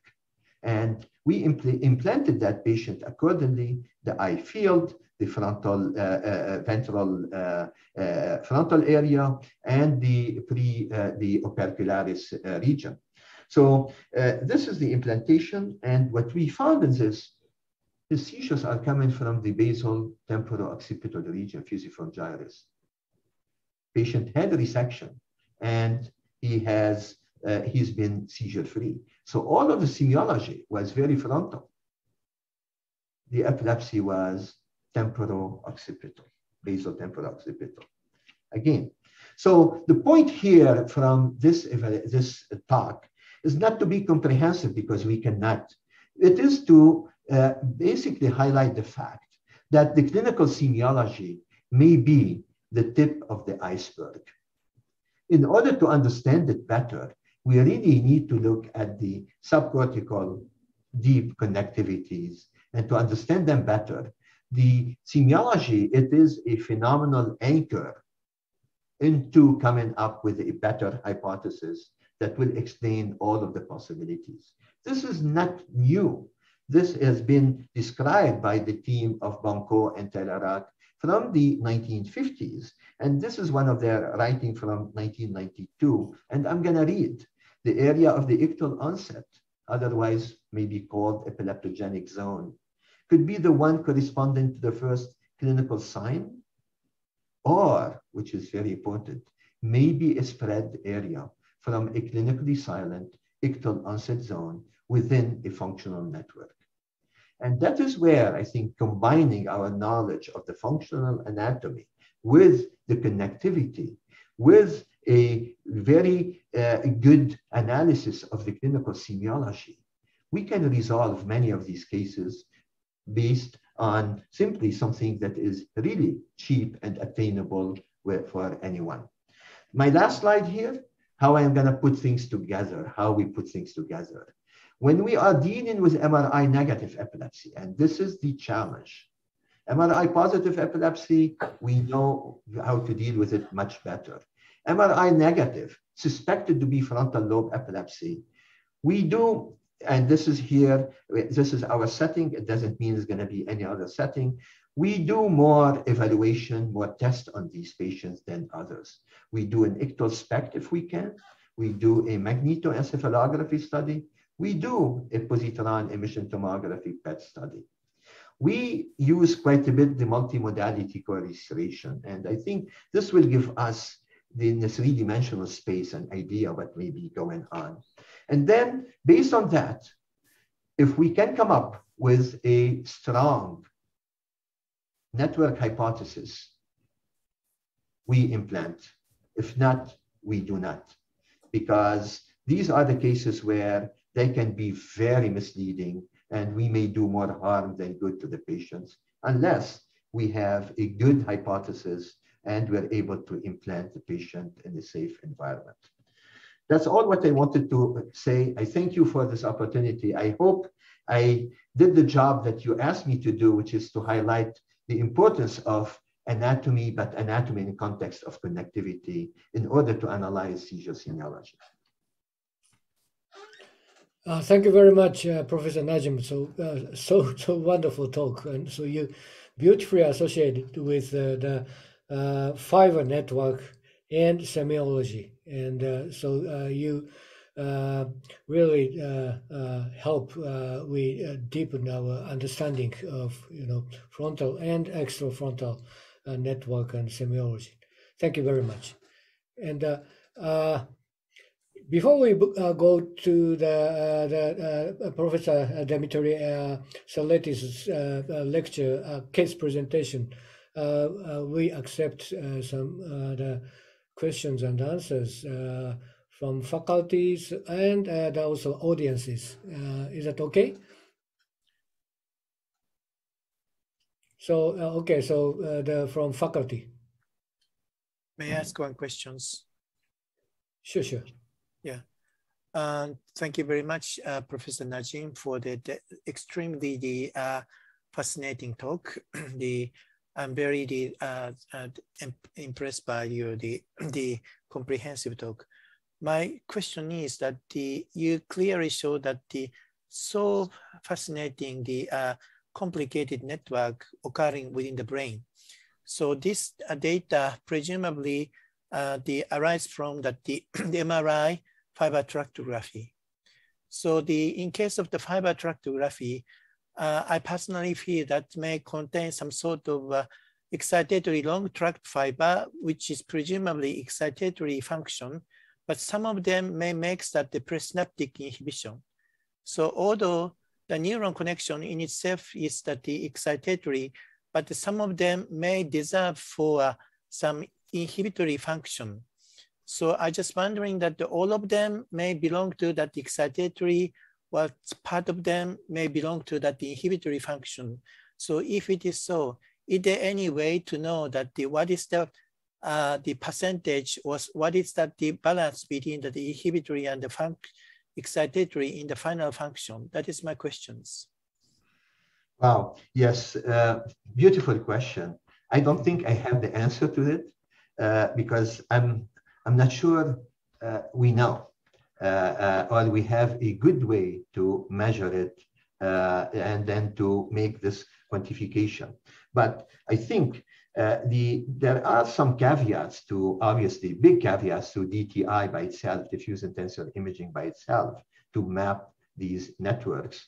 And because it may be, it's not telling us not only about excitatory and inhibitory, it's not telling us about the directionality of the connectivity here between multiple areas. And that is where we need a little bit more either functional or physiological if we can, you know. And and I know your group, Professor Ikeda, and multiple groups, including ours, we're trying to find out if we can learn from the intracranial electrodes to try to find out if we can look at the directionality of the messaging or the connectivity, at the same time try to better understand if we can learn about what is this connectivity. Is it an inhibitory or excitatory connectivity? But as we all know, this is we need thousands and thousands of electrodes to be put together in hopefully in an atlas type of format that will take into account the anatomical connectivity, like I showed, with the functional connectivity that we may be having these electrodes, one electrode at a time stimulating, find out what's connected to. There is another caveat with this. We're dealing with mapping of epileptic brains too. You may make an argument in this. It's never 100% perfect, but at least we need to start. And these type of efforts has got to be a multi-center effort, I think. Multi-center effort where we will have a platform, connectivity platform that we put it together, and multiple groups will input their data in a systematic manner. And the dream will be to create that three-dimensional atlas, so to say. We have our first symptom or first sign. We'll click on it and we'll see where the connectivity may be coming from. And that will be, I think, what we're working on. Dr. Seletis, he just joined us here in Cleveland, and the team. Our dream is to go to that level, but we would love to work with other programs, your programs, and any program in the world to hopefully fasten that program to make it available to anybody anywhere in the world. Yeah, that's a very encouraging and a good message for the neurophysiologists. Thank you very much. Any other from faculties? Oh, no, I don't have any questions, just a comment that it was an excellent lecture. And since we have so many questions from the audience, perhaps we could take them up. Yeah. So, and I keep or spare the questions about surgery later. And one from Indonesia. Is it essential to do tractography every time we contemplate resection or disconnection of frontal lobe? I would probably get the surgeons to comment on this better. Okay. Maybe Professor Chandra, Dimitri, any, if you probably, it will be better if you comment. So perhaps we could have Dr. Dimitri go first. Yeah, okay. Sure. Yeah. I mean, it depends if you have tractography available and how easy it is to acquire it. If you're in an area where there's not as much eloquence ascribed to the region, if it's particularly anterior, non-dominant lobe, it's not necessary perhaps to have the DTI at that point. I don't think it would change very much. But DTI can be useful, and if you have it available, as you're speaking about more eloquent areas, if there is a lesion that you see intimately involved with, you saw those networks on Dr. Najim's masterful talk, you can imagine having knowledge of those tracts will guide the surgeon a little bit better to avoid those regions, and perhaps choose a different strategy for resection, or at least an approach early on in the procedure. So I do find it useful on occasion, particularly in those eloquent areas. Dr. Chandra, what do you think? Well, you answered everything, Dr. Dimitri. Okay. So in our place, we do DTA almost for every case because we have some PhDs doing the research. So it's more from the research perspective. So they have their paper to submit. That's the reason they do DTA for every case. But I completely agree with you from a clinical perspective. What you said is absolutely right. Okay, so also from Indonesia, is there any way to know before resection that a patient will develop weakness due to SMA involvement prior to surgery? I will talk about it from my epileptologist standpoint, and I think the surgeon would be much more, they know much better detail about it. But from the practical standpoint, if we do have a primary SMA epilepsy, and SMA is going to be resected, it's almost guaranteed that the patient is going to have acute weakness after the surgery. It is, I remember the first time as a fellow, I was examining a patient after an SMA resection. I was so scared because that patient had flaccid paralysis contralateral. And another case, he was mute as well because it was dominant hemisphere. And then I was very fast comforted by, it was Youssef Gomer, who was a surgeon here. And by Youssef said, oh, you don't have to worry. I said, but how can you do it? And he said, well, let's start the movement for them. And he elevated a little bit the arm, and the person continued that movement up. And he said, this is basically what's going to happen within a month. The person is going to be 100% back to normal. And every case since then, they recovered almost completely with this. So you have to expect this. You have to tell the patient, the family, that this is what's going to happen. And I would not make them too worried. Now, there is a small thing. If SMA resection involves taking part of the pyramidal tract by design or not by design, first, the person would not continue the movement if you started. And second, they would not recover, obviously, as well, if at all, as if it was pure SMA resection.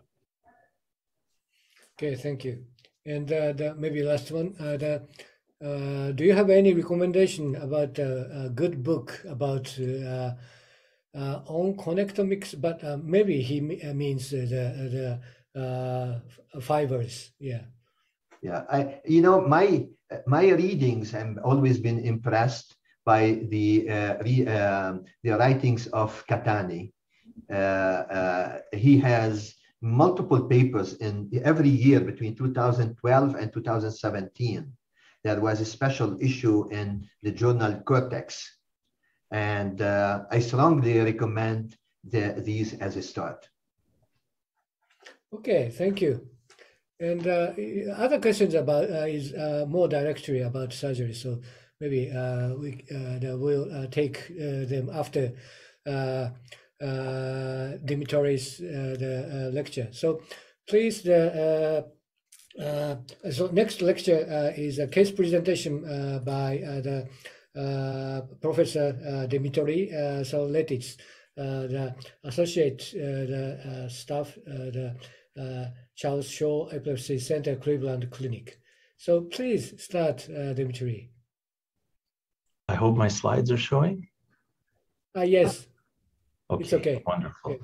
Well, thank you so much. It is such an honor to speak at such a distinguished forum with wonderful hosts, distinguished professors, and of course, with my colleague, mentor, and friend, Professor Najim as well. I think, Dr. Najim, that was the best talk I've ever heard on frontal lobe networks. That was very nicely done.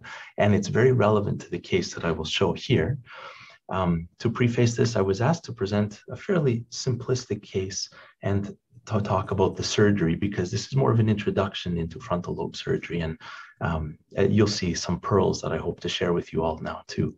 So this is a story of a 65-year-old right-handed female who first presented with seizures much earlier on in her life at the age of 19 years old. She became dizzy. She had a feeling as if she were about to faint. She did fall and had convulsions.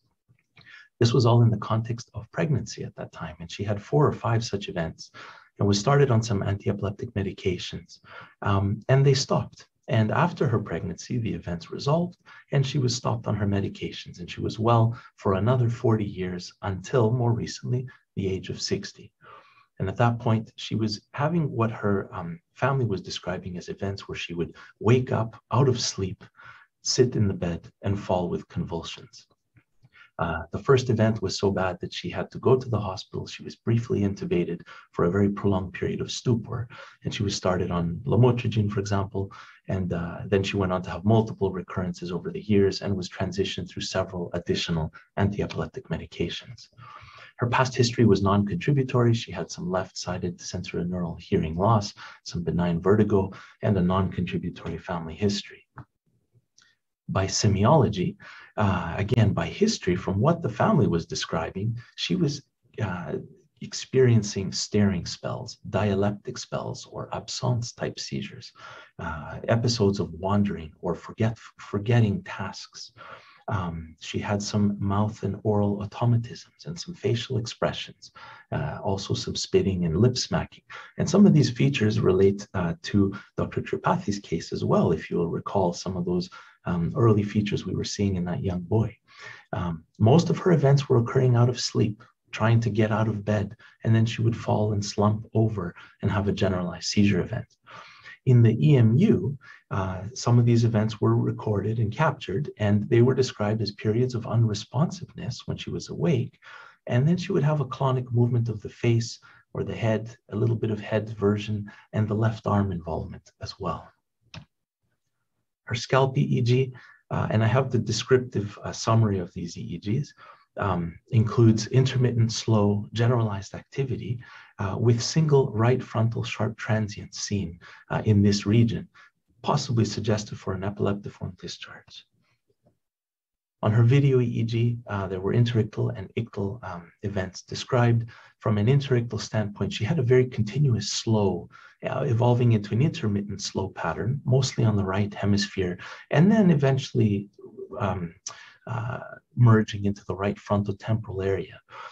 The most active regions were in the right frontotemporal and right frontal area, especially in the right frontotemporal, T8, much more than F4 and F8, with activity seen every 5 to 10 minutes.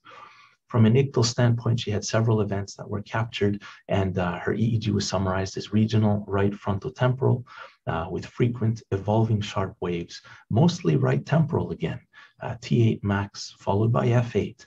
And then merging into the right frontocentral region and eventually into the left frontotemporal chain. Of direct relevance to Dr. Najim's talk is that her MRI was non-lesional. This was repeated several times, including the 3 Tesla MRI scan, and there was no lesion seen. It was reviewed by several expert neuroradiologists, and they could not identify anything on these scans. But in contrast, the PET scan was very interesting. And I have this descriptive summary here, and I have some coronal sections to show you. And if you look at the right frontal lobe in general, there's a clear asymmetric hypometabolism seen, described in the anterior medial frontal, the mid-dorsal, and the dorsolateral frontal region. And you can see that on several of the cuts. In addition, there was also some asymmetry seen in the right temporoparietal and the temporo-occipital regions as well. And you can see that very subtle, very faint. But in looking at them closely, I hope that that shows up on some of those images there. A MEG scan was also performed, and we have the luxury of having a very good magnetoencephalogram, and it localized to the mid-temporal region. As you see here, about 80% of the activity was seen there. Those dipoles were seen in this location. Another 20% were perisylvian, particularly in the parietal and related operculum there as well. And then a few additional events in the right frontal. So at patient management conference, it was discussed then that this patient has intractable right hemispheric focal epilepsy. The EEG was suggestive for possibly some slowing, maybe relating to the, localizing to the right posterior quadrant, in fact, and even involving the basal temporal-occipital junction or even the lateral temporal-parietal cortex. There was no visible lesion on the MRI. The PET scan was telling us that it was frontal, right frontal, lateral frontal, dorsal frontal, much more than the temporal-parietal asymmetry seen. And the MEG scan, on the other hand, was also supportive for temporal and possibly some parietal involvement there. And this was a case that was discussed at great length, and it was recommended to proceed with a stereo electroencephalography evaluation, or stereo EEG, as we call it. And this is the map that we planned for this patient in particular. And I draw your eyes to the fact that there are several electrodes capturing the temporal and the perisylvian, the parietal, and also a few select electrodes in the frontal region. O defining the frontal pole, G in the pre-SMA frontal lobe, and R in the mid frontal gyrus, aiming at its target into the cingulate gyrus as well, to capture these areas that we're seeing on the combined imaging modalities that we reviewed. This is the intraoperative photograph showing the placement of these electrodes.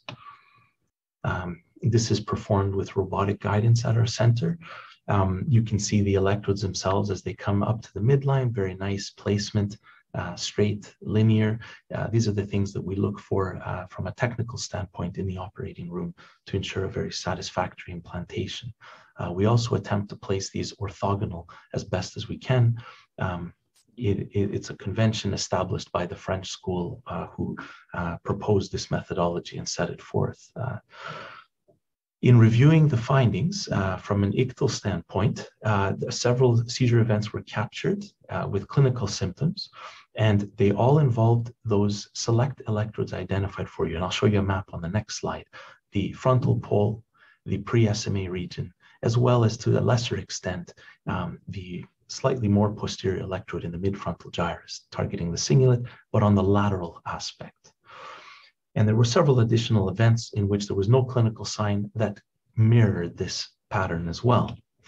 To show this on the MRI scan itself in a more clear and succinct way, these are the frontal polar electrodes. You can see the slight blue dots and the activation point more lateral there. This is the slightly more posterior and dorsal electrode in the pre-SMA area. And then you see the third electrode to a lesser extent, and they're shown here. So this, I would also like to mention, and for brevity's sake, I didn't show, we also perform stimulation testing, including what's called cortical evoked potential testing at our site. And this is to test the local connectivity from one electrode to the other. And this supported, for this patient, a very high level of connectivity between the dorsolateral middle frontal gyrus and the lateral temporal and parietal regions as well. So what was interesting is that this irritative zone correlated very nicely with the PET findings. So we had a very comprehensive discussion at patient management conference, and at that time it was documented that she was a very good surgical candidate for a right frontal lobectomy. We summarized that she had 2 clinical seizures from the frontal pre-SMA regions. The MRI scan itself was negative, but there was a very strong PET finding, and the irritative zone with ictal SEEG recordings supported this hypothesis for frontal lobe epilepsy. She went on to have the procedure, and I will walk you through some slides showing anatomical and textbook diagrams. But post-operatively, I'm very pleased to report she remains seizure-free 7 years later. She's on some anti-epileptic medication. She follows annually with her epileptologist, and she remains in excellent spirits and has done very well. So speaking briefly about frontal lobectomy, this accounts for up to 20% of all epilepsy surgeries. It is the second most common type of operation to follow a temporal lobectomy at many centers. But MRI negative non-lesional frontal lobe epilepsy accounts for about 30% of the neocortical epilepsy cases. And yet, surgical treatment of non-lesional frontal lobe epilepsy has been, at least up to recent times, one of the more challenging areas in epilepsy surgery. Particularly in terms of defining where the seizure starts and spreads. Those networks, as we saw, are so complex.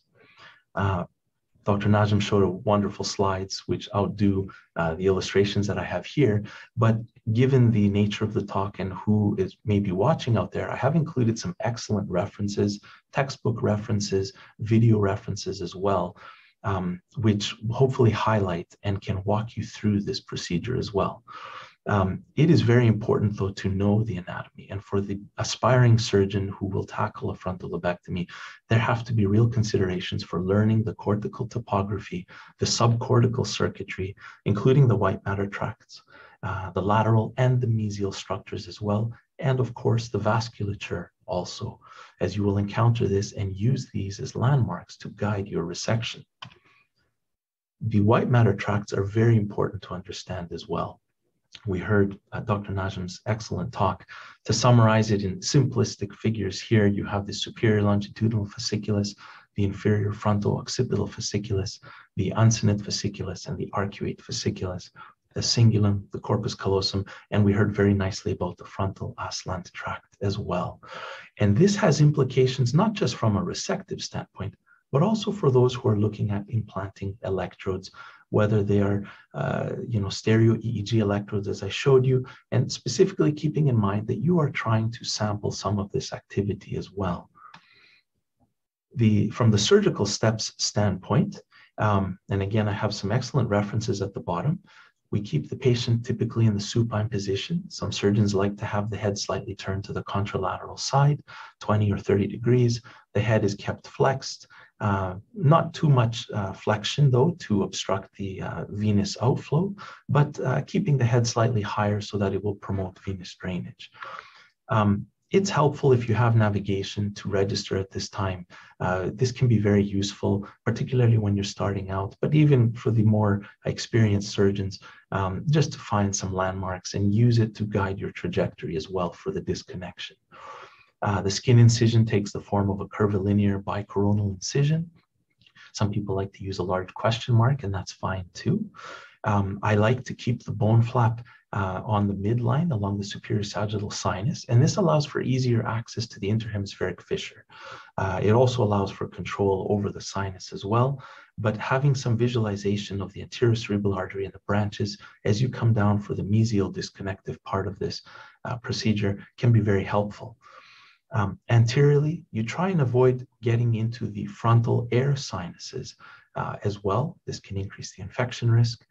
And posteriorly, we keep the limit around the level of the coronal suture itself. And as we know, the coronal suture is about 5 centimeters anterior to the motor strip itself. Finally, the lateral margin for disconnection here really is from the junction of the coronal suture and the superior temporal line to the keyhole. Following the craniotomy, it's very important to inspect along the frontal sinus for any signs of breach. If you have fallen into the sinus, you strip the mucosa, you plug the ostium of the sinus, you can use a piece of temporalis muscle, and as shown here in this very nice figure from the Mayer Atlas, you can even turn a small pericranial flap and customize it to plug that up. I like to open the dura in cruciate fashion. Some prefer to open it as a horseshoe, as long as you reflect it towards the midline to protect the superior sagittal sinus and the draining veins. This figure shows a very nice right-sided exposure of the right frontal lobe, that is. This is a left dominant frontal lobe exposure, just to show the difference between the two. Again, I mentioned the adjuncts of navigation, And there's another word to mention about electrocorticography as well, which can be invaluable as you're doing some of these resections. And I like to use that as well to help guide and customize the resection. But if we are speaking about a straightforward frontal lobectomy procedure, on the right side, you essentially use the precentral gyrus itself as the landmark, and you curve it down towards the sphenoid wing itself. I like to make my corticectomy about 1 centimeter just in front of the coronal suture, and this is anterior to the precentral sulcus, staying out of the motor and the SMA to some extent, and projecting laterally to the sphenoid wing. And the medial-most point, you're aiming for medial to the olfactory bulb itself. Now, on the left-hand side, in terms of anatomical landmarks to keep you safe out of speech and language, you see here a dotted red line, and I will draw your eyes to the pars orbitalis, the pars triangularis. That's where I like to identify this line. And you can use the navigation to do this as well, just ahead of the pars opercularis. And that's where I will make my disconnection and follow it up towards the midline as well. And this gives you a safe margin. It keeps you relatively safe out of the speech and language areas for the most part. Of course, this can always be modified. And this is taken out of the Olivier book on epilepsy surgery from the Montreal experience, where they show a customization of a left dominant frontal lobectomy, sparing the inferior frontal gyrus and Broca's area. One other important point I like to mention is that the veins themselves are very important to preserve as best as you can. Myself, I'm not a fan of sacrificing the veins, and it's important because these may be draining either the speech regions or sensorimotor areas. And in those cases, I will take great efforts to skeletonize and preserve the large draining veins. That is, those either going to the superior sagittal sinus or into the sylvian fissure. This is a nice sagittal view showing the aim of the trajectory, and it can vary to some extent depending on removing more or less. Some surgeons are more aggressive in terms of coming into the subcallosal region, and some angle further back here as well. But in general, you aim to come down, slightly angling forward 30 degrees or so, and reach the floor of the anterior cranial fossa, somewhere halfway along the path of the olfactory bulb to its tract. I like to use the microsuction, the Fukushima in particular, with the teardrop suction tip, because it gives you a little bit of thumb control, and you can actually sense in cases of dysplasia, there is a tactile component to resecting these lesions. And you want to ensure that you are, if possible, as in the case we saw from Dr. Tripathi, that you're in a more normal plane. With experience, you can actually feel the white matter as it aspirates, and it becomes a little bit stiffened when you're in the lesion.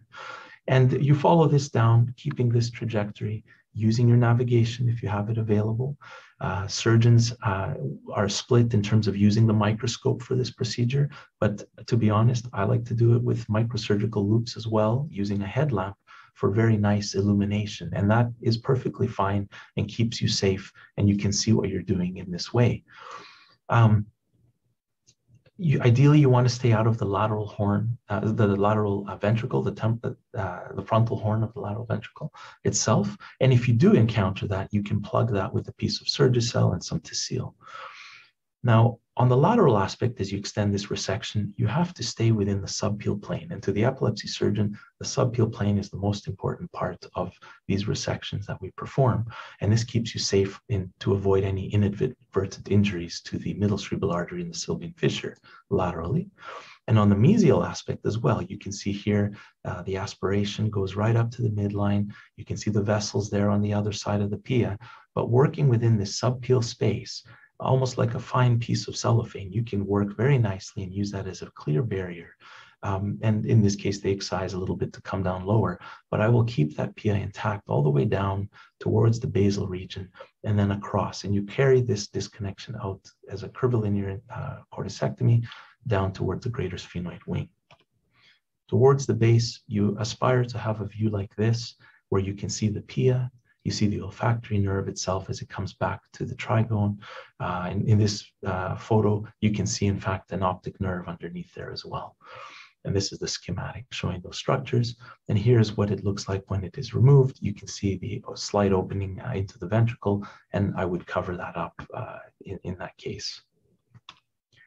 The point of my talk was not to go through the literature, but I do wish to highlight the Cleveland Clinic experience, two very important papers that have come out amongst so many others, and a great testament to Dr. Najm as well for spearheading these types of projects. But for this audience, it's great to read these, because the first one, looking at determinants of seizure outcome after resective surgery following stereo EEG, to link back to that, because that made a big difference for this case that I showed you.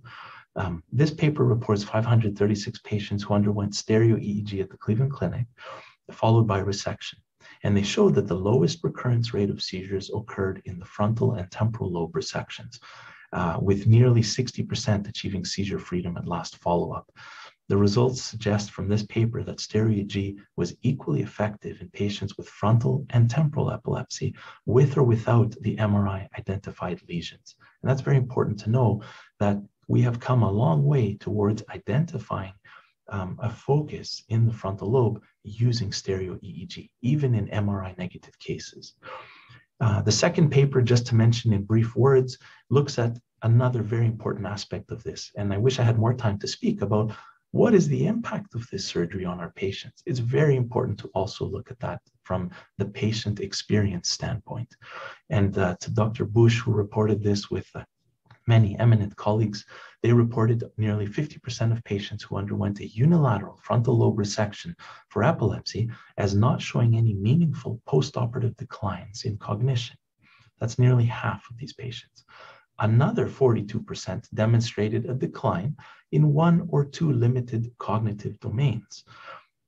In brief, the vast majority of patients who undergo a frontal lobectomy to treat intractable epilepsy, if it is well localized and well investigated, they can demonstrate very good outcomes from a cognitive and motor standpoint. And so it is important to offer this for those patients who go on to require it, but at the same time to counsel them on potential risks and deficits that might arise. So I will conclude here. I was told to stick to about 15 minutes or so, but the key takeaways really are that localization is so important in the frontal lobe and in frontal lobe epilepsy. As we saw, those networks are very complex and often requires invasive techniques as well. For those centers aspiring to start offering some of these procedures, it's something to look to in the future because that can make all the difference for some of the more complex frontal lobe epilepsy cases. Knowledge of the key landmarks is very important for those surgeons in the audience. Skull landmarks, the cortical topography, the white matter tracts, and that subcortical circuitry is very important to understand and to have a 3D concept, including also the vascular anatomy too. And finally, the importance of the subpelal resection technique. I always mention that. It's very important. It's a skill that one develops, and it will serve you in good stead for these complex procedures. With that, I conclude my talk, and thank you again for the opportunity to present here. Thank you very much, Professor Selletis. Your talk was so clear-cut, and yeah, I really agree the importance of subpelal resection. And one question, so in the case that you presented, so that was a light side and MRI negative. And the extension of the resection, frontal lobectomy, was the kind of nearly total frontal lobectomy, or just the superior frontal gyrus or frontal and middle frontal gyrus? We included those electrodes on the SEEG within the resection. And in fact, this was my mentor here, Dr. Bingaman, who was the epilepsy surgeon on that case. And they included also the R electrode, which was to a lesser extent involved. In other words, targeting the epileptogenic zone as it starts, but also early spreads. And the thought was to include a little bit more of the network, particularly given that it was the non-dominant side. So there was a more classic frontal lobectomy that was performed. Okay. Sarat, please. Yes, so Dr. Dimitri, that's an excellent demonstration of a case. And I think it wonderfully complemented the first case to show the entire spectrum of frontal lobe pathologies which is possible.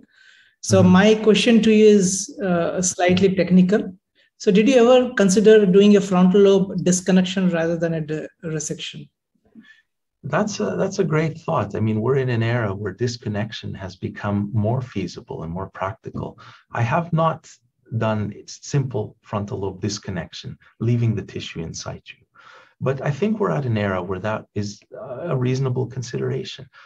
For example, drawing on the literature from hemispherectomy and disconnective hemispherotomy. This might be where these surgical strategies are headed as well. Do you have any experience with that yourself? No, not so much for frontal lobe disconnections. Yes. But yes, I mean, we do it regularly for hemispherotomies. Yeah. I always do the prefrontal disconnection and add, orbitofrontal posterior resection. Yes. Okay. Yeah. Okay. If there is no questions from the faculty, I take questions from the audience. Is it okay? Quite okay. Okay. One from Egypt. Focal cortical dysplasia's case, how much adjoining areas should we exercise? Our experience has been that we usually need to exercise significant volume, where, as we have read in papers, that small excisions are okay. So, what is your opinion? So from my standpoint, the more you can remove safely, the better. I try to always go beyond the lesion that is showing on the MRI scan, because as we saw, even the networks around it are, and it's often that's what's implicated in the seizure onset zone. So with navigation, with ECOG, I like to use ECOG as a confirmation in many of these cases. A little bit more will serve the patient better, provided you're not incurring any deficits.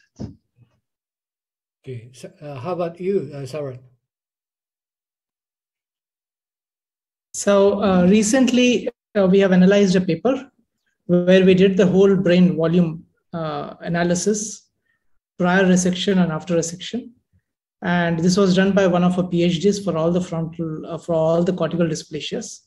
And we found that the amount of excision of tissues around the actual cortical dysplasia was actually more than 60%.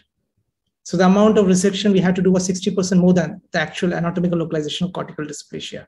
So in our center, yes, we do the cortical dysplasia excision guided by the electrocorticography. And invariably, we end up resecting a large areas, especially if you were to get a significant change in electrocorticography. Now, there are surgeons I know, they don't give so much of importance to electrocorticography. But, as a surgeon, when I see that the ECOG is going on firing away, somehow it doesn't give me enough guts to leave it just like that. You would always like to go in for more resection so that you would at least get a grade 2 ECOG at the end of resection. Okay, maybe I make this question, the last one. The post-surgical anti-seizure medication withdrawal, any rules for that?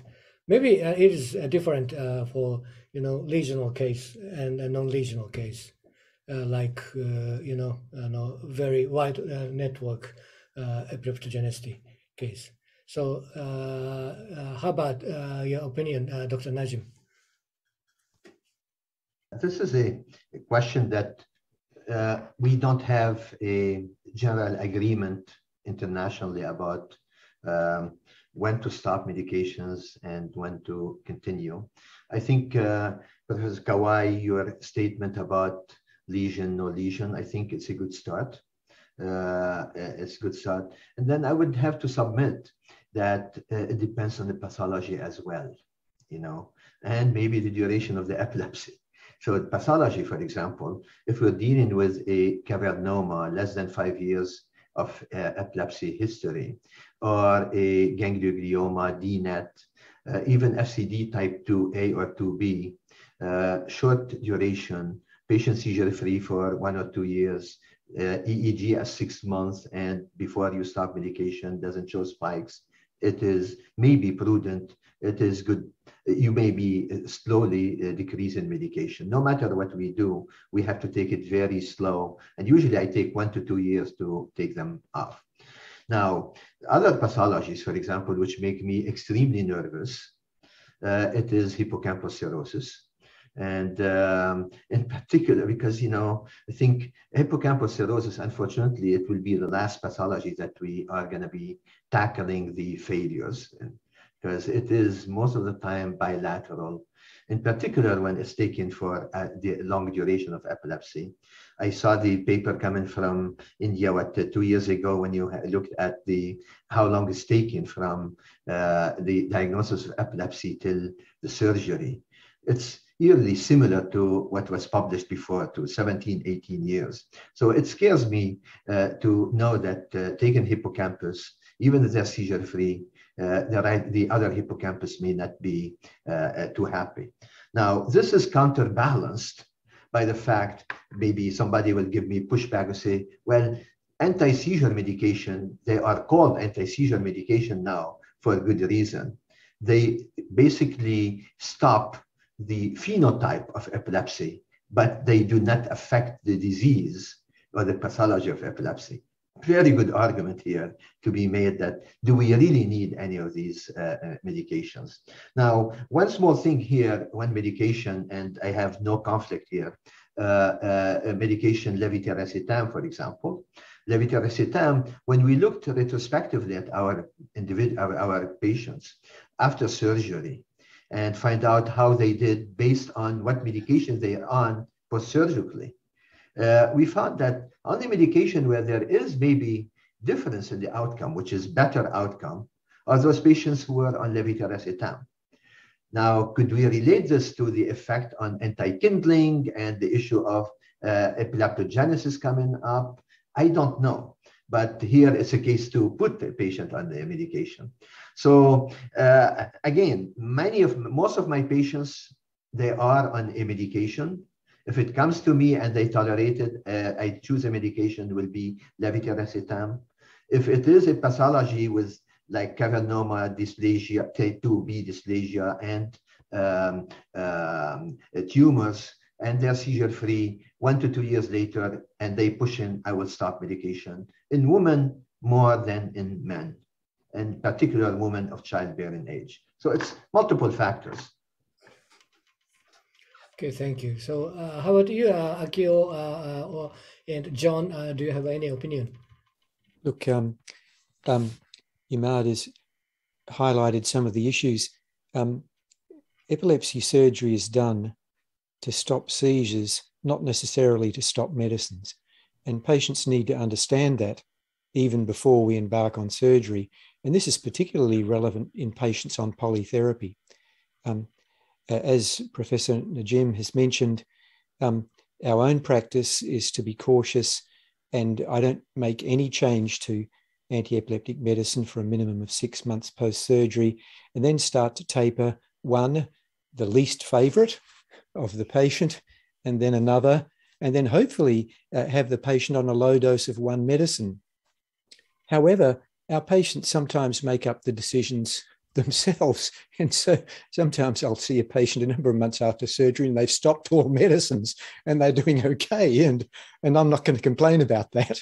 But at the same time, on the other end of the spectrum, patients can be frightened to stop the last medicine. And I never twist somebody's arm. If somebody's happy on a low dose of one medicine, I'm happy too. And so I'm not going to be saying, I think you now need to be stopping your medicine. And it's an engagement with the patient throughout this whole process. But back to what I mentioned earlier, if somebody not with refractory epilepsy is coming to me and saying, oh, by the way, I want surgery as an alternative to medication because I don't like medicine, I'm going to run for cover. We don't want to engage in that process. And I'm sure we all agree in that. Okay. Professor Ikeda? Any comment?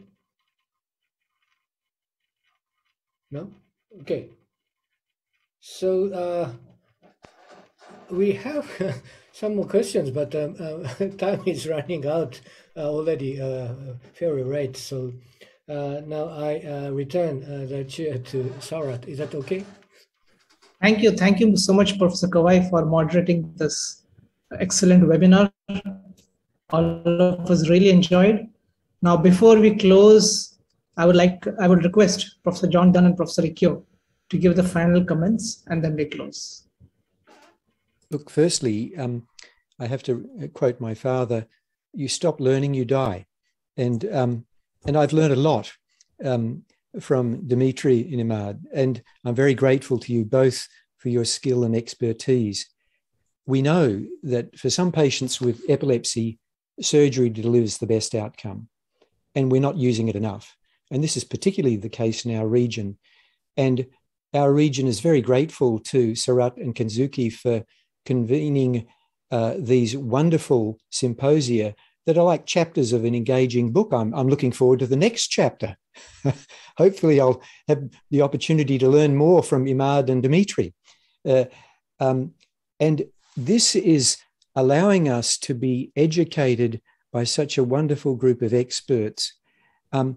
What I should say, though, is to echo what Dimitri mentioned, 30% of people with frontal lobe epilepsy are non-lesional. That means 70% are lesional. And if we're starting on an epilepsy program, whether it be in our region, we're looking for lesional patients, lesional temporal lobe epilepsy, lesional frontal lobe epilepsy with very discrete lesions. And then these are the kind of patients that we should be focusing on, at least to begin with, as a building block, to then extending to the wonderful work in the very large group of non-lesional epilepsy, where the team at the Cleveland Clinic and in Delhi are doing such a wonderful job. So thank you very much for your teaching me. Professor Ikeda? Yes. Could you hear me? Could you hear me? Sorry that the connection was bad. Yes, we can hear you. Yes, sorry that the connection was bad. So I really appreciate that the Professor Najim and then the Dimitri for the excellent talk. What we actually learned is that we used to do that a lots of epilepsy surgery by the subdural electrodes in the past. But at that period, in the old era, we didn't know this kind of so much subcortical connection across the central sulcus as well as the in each lobe. That may be the reason why we did not reach to that the excellent surgical outcome.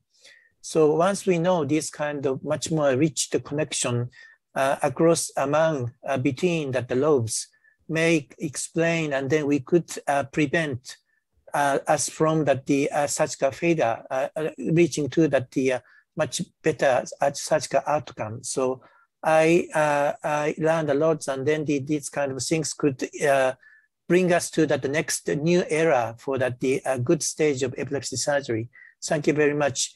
In the last, what I could not tell about that the anti-seizure medication, the trial after surgery, I believe that currently all the medication mostly belong to the anti-seizure medication, but not anti-epileptic medication. So I personally, it's much more conservative to keep the anti-seizure medication at least 2 years. But and also my personal impression that the epilepsy is actually consists of the network disorder as well as the PDS disorder, paroxysmal depolarizing shift, which occurring that the synapse. So the both connection is very important locally. The local resection as well as the disconnection both could be important. So the balance between the disconnection and then local resection, depending on the situation in the epilepsy, I think we need to know much more about the infinite, much more clear role in each patient. That's what I feel at this moment. But at the end of the thanking remarks, I really appreciate your very important message for all of us in the area Asia and Oceania. Thank you very much. Thank you very much, Professor Ikeda. And we come to the end of the session. I know we have extended this time by a couple of, I think, almost 20 minutes. But I think it's really worth it, because the objective of this webinar is to have an unhurried discussion and kind of go into complete details and kind of pull it out completely so that we can have a complete dissection of the topic. And I think that purpose has been very well achieved in this particular webinar. So thank you once again to our excellent faculty, Professor Najam and Professor Dimitri, and for all the delegates who have attended it and have participated in this webinar. Till we meet next time for another exciting session of epilepsy surgery case by case, step by step. So stay tuned. Thank you, everybody. Bye-bye.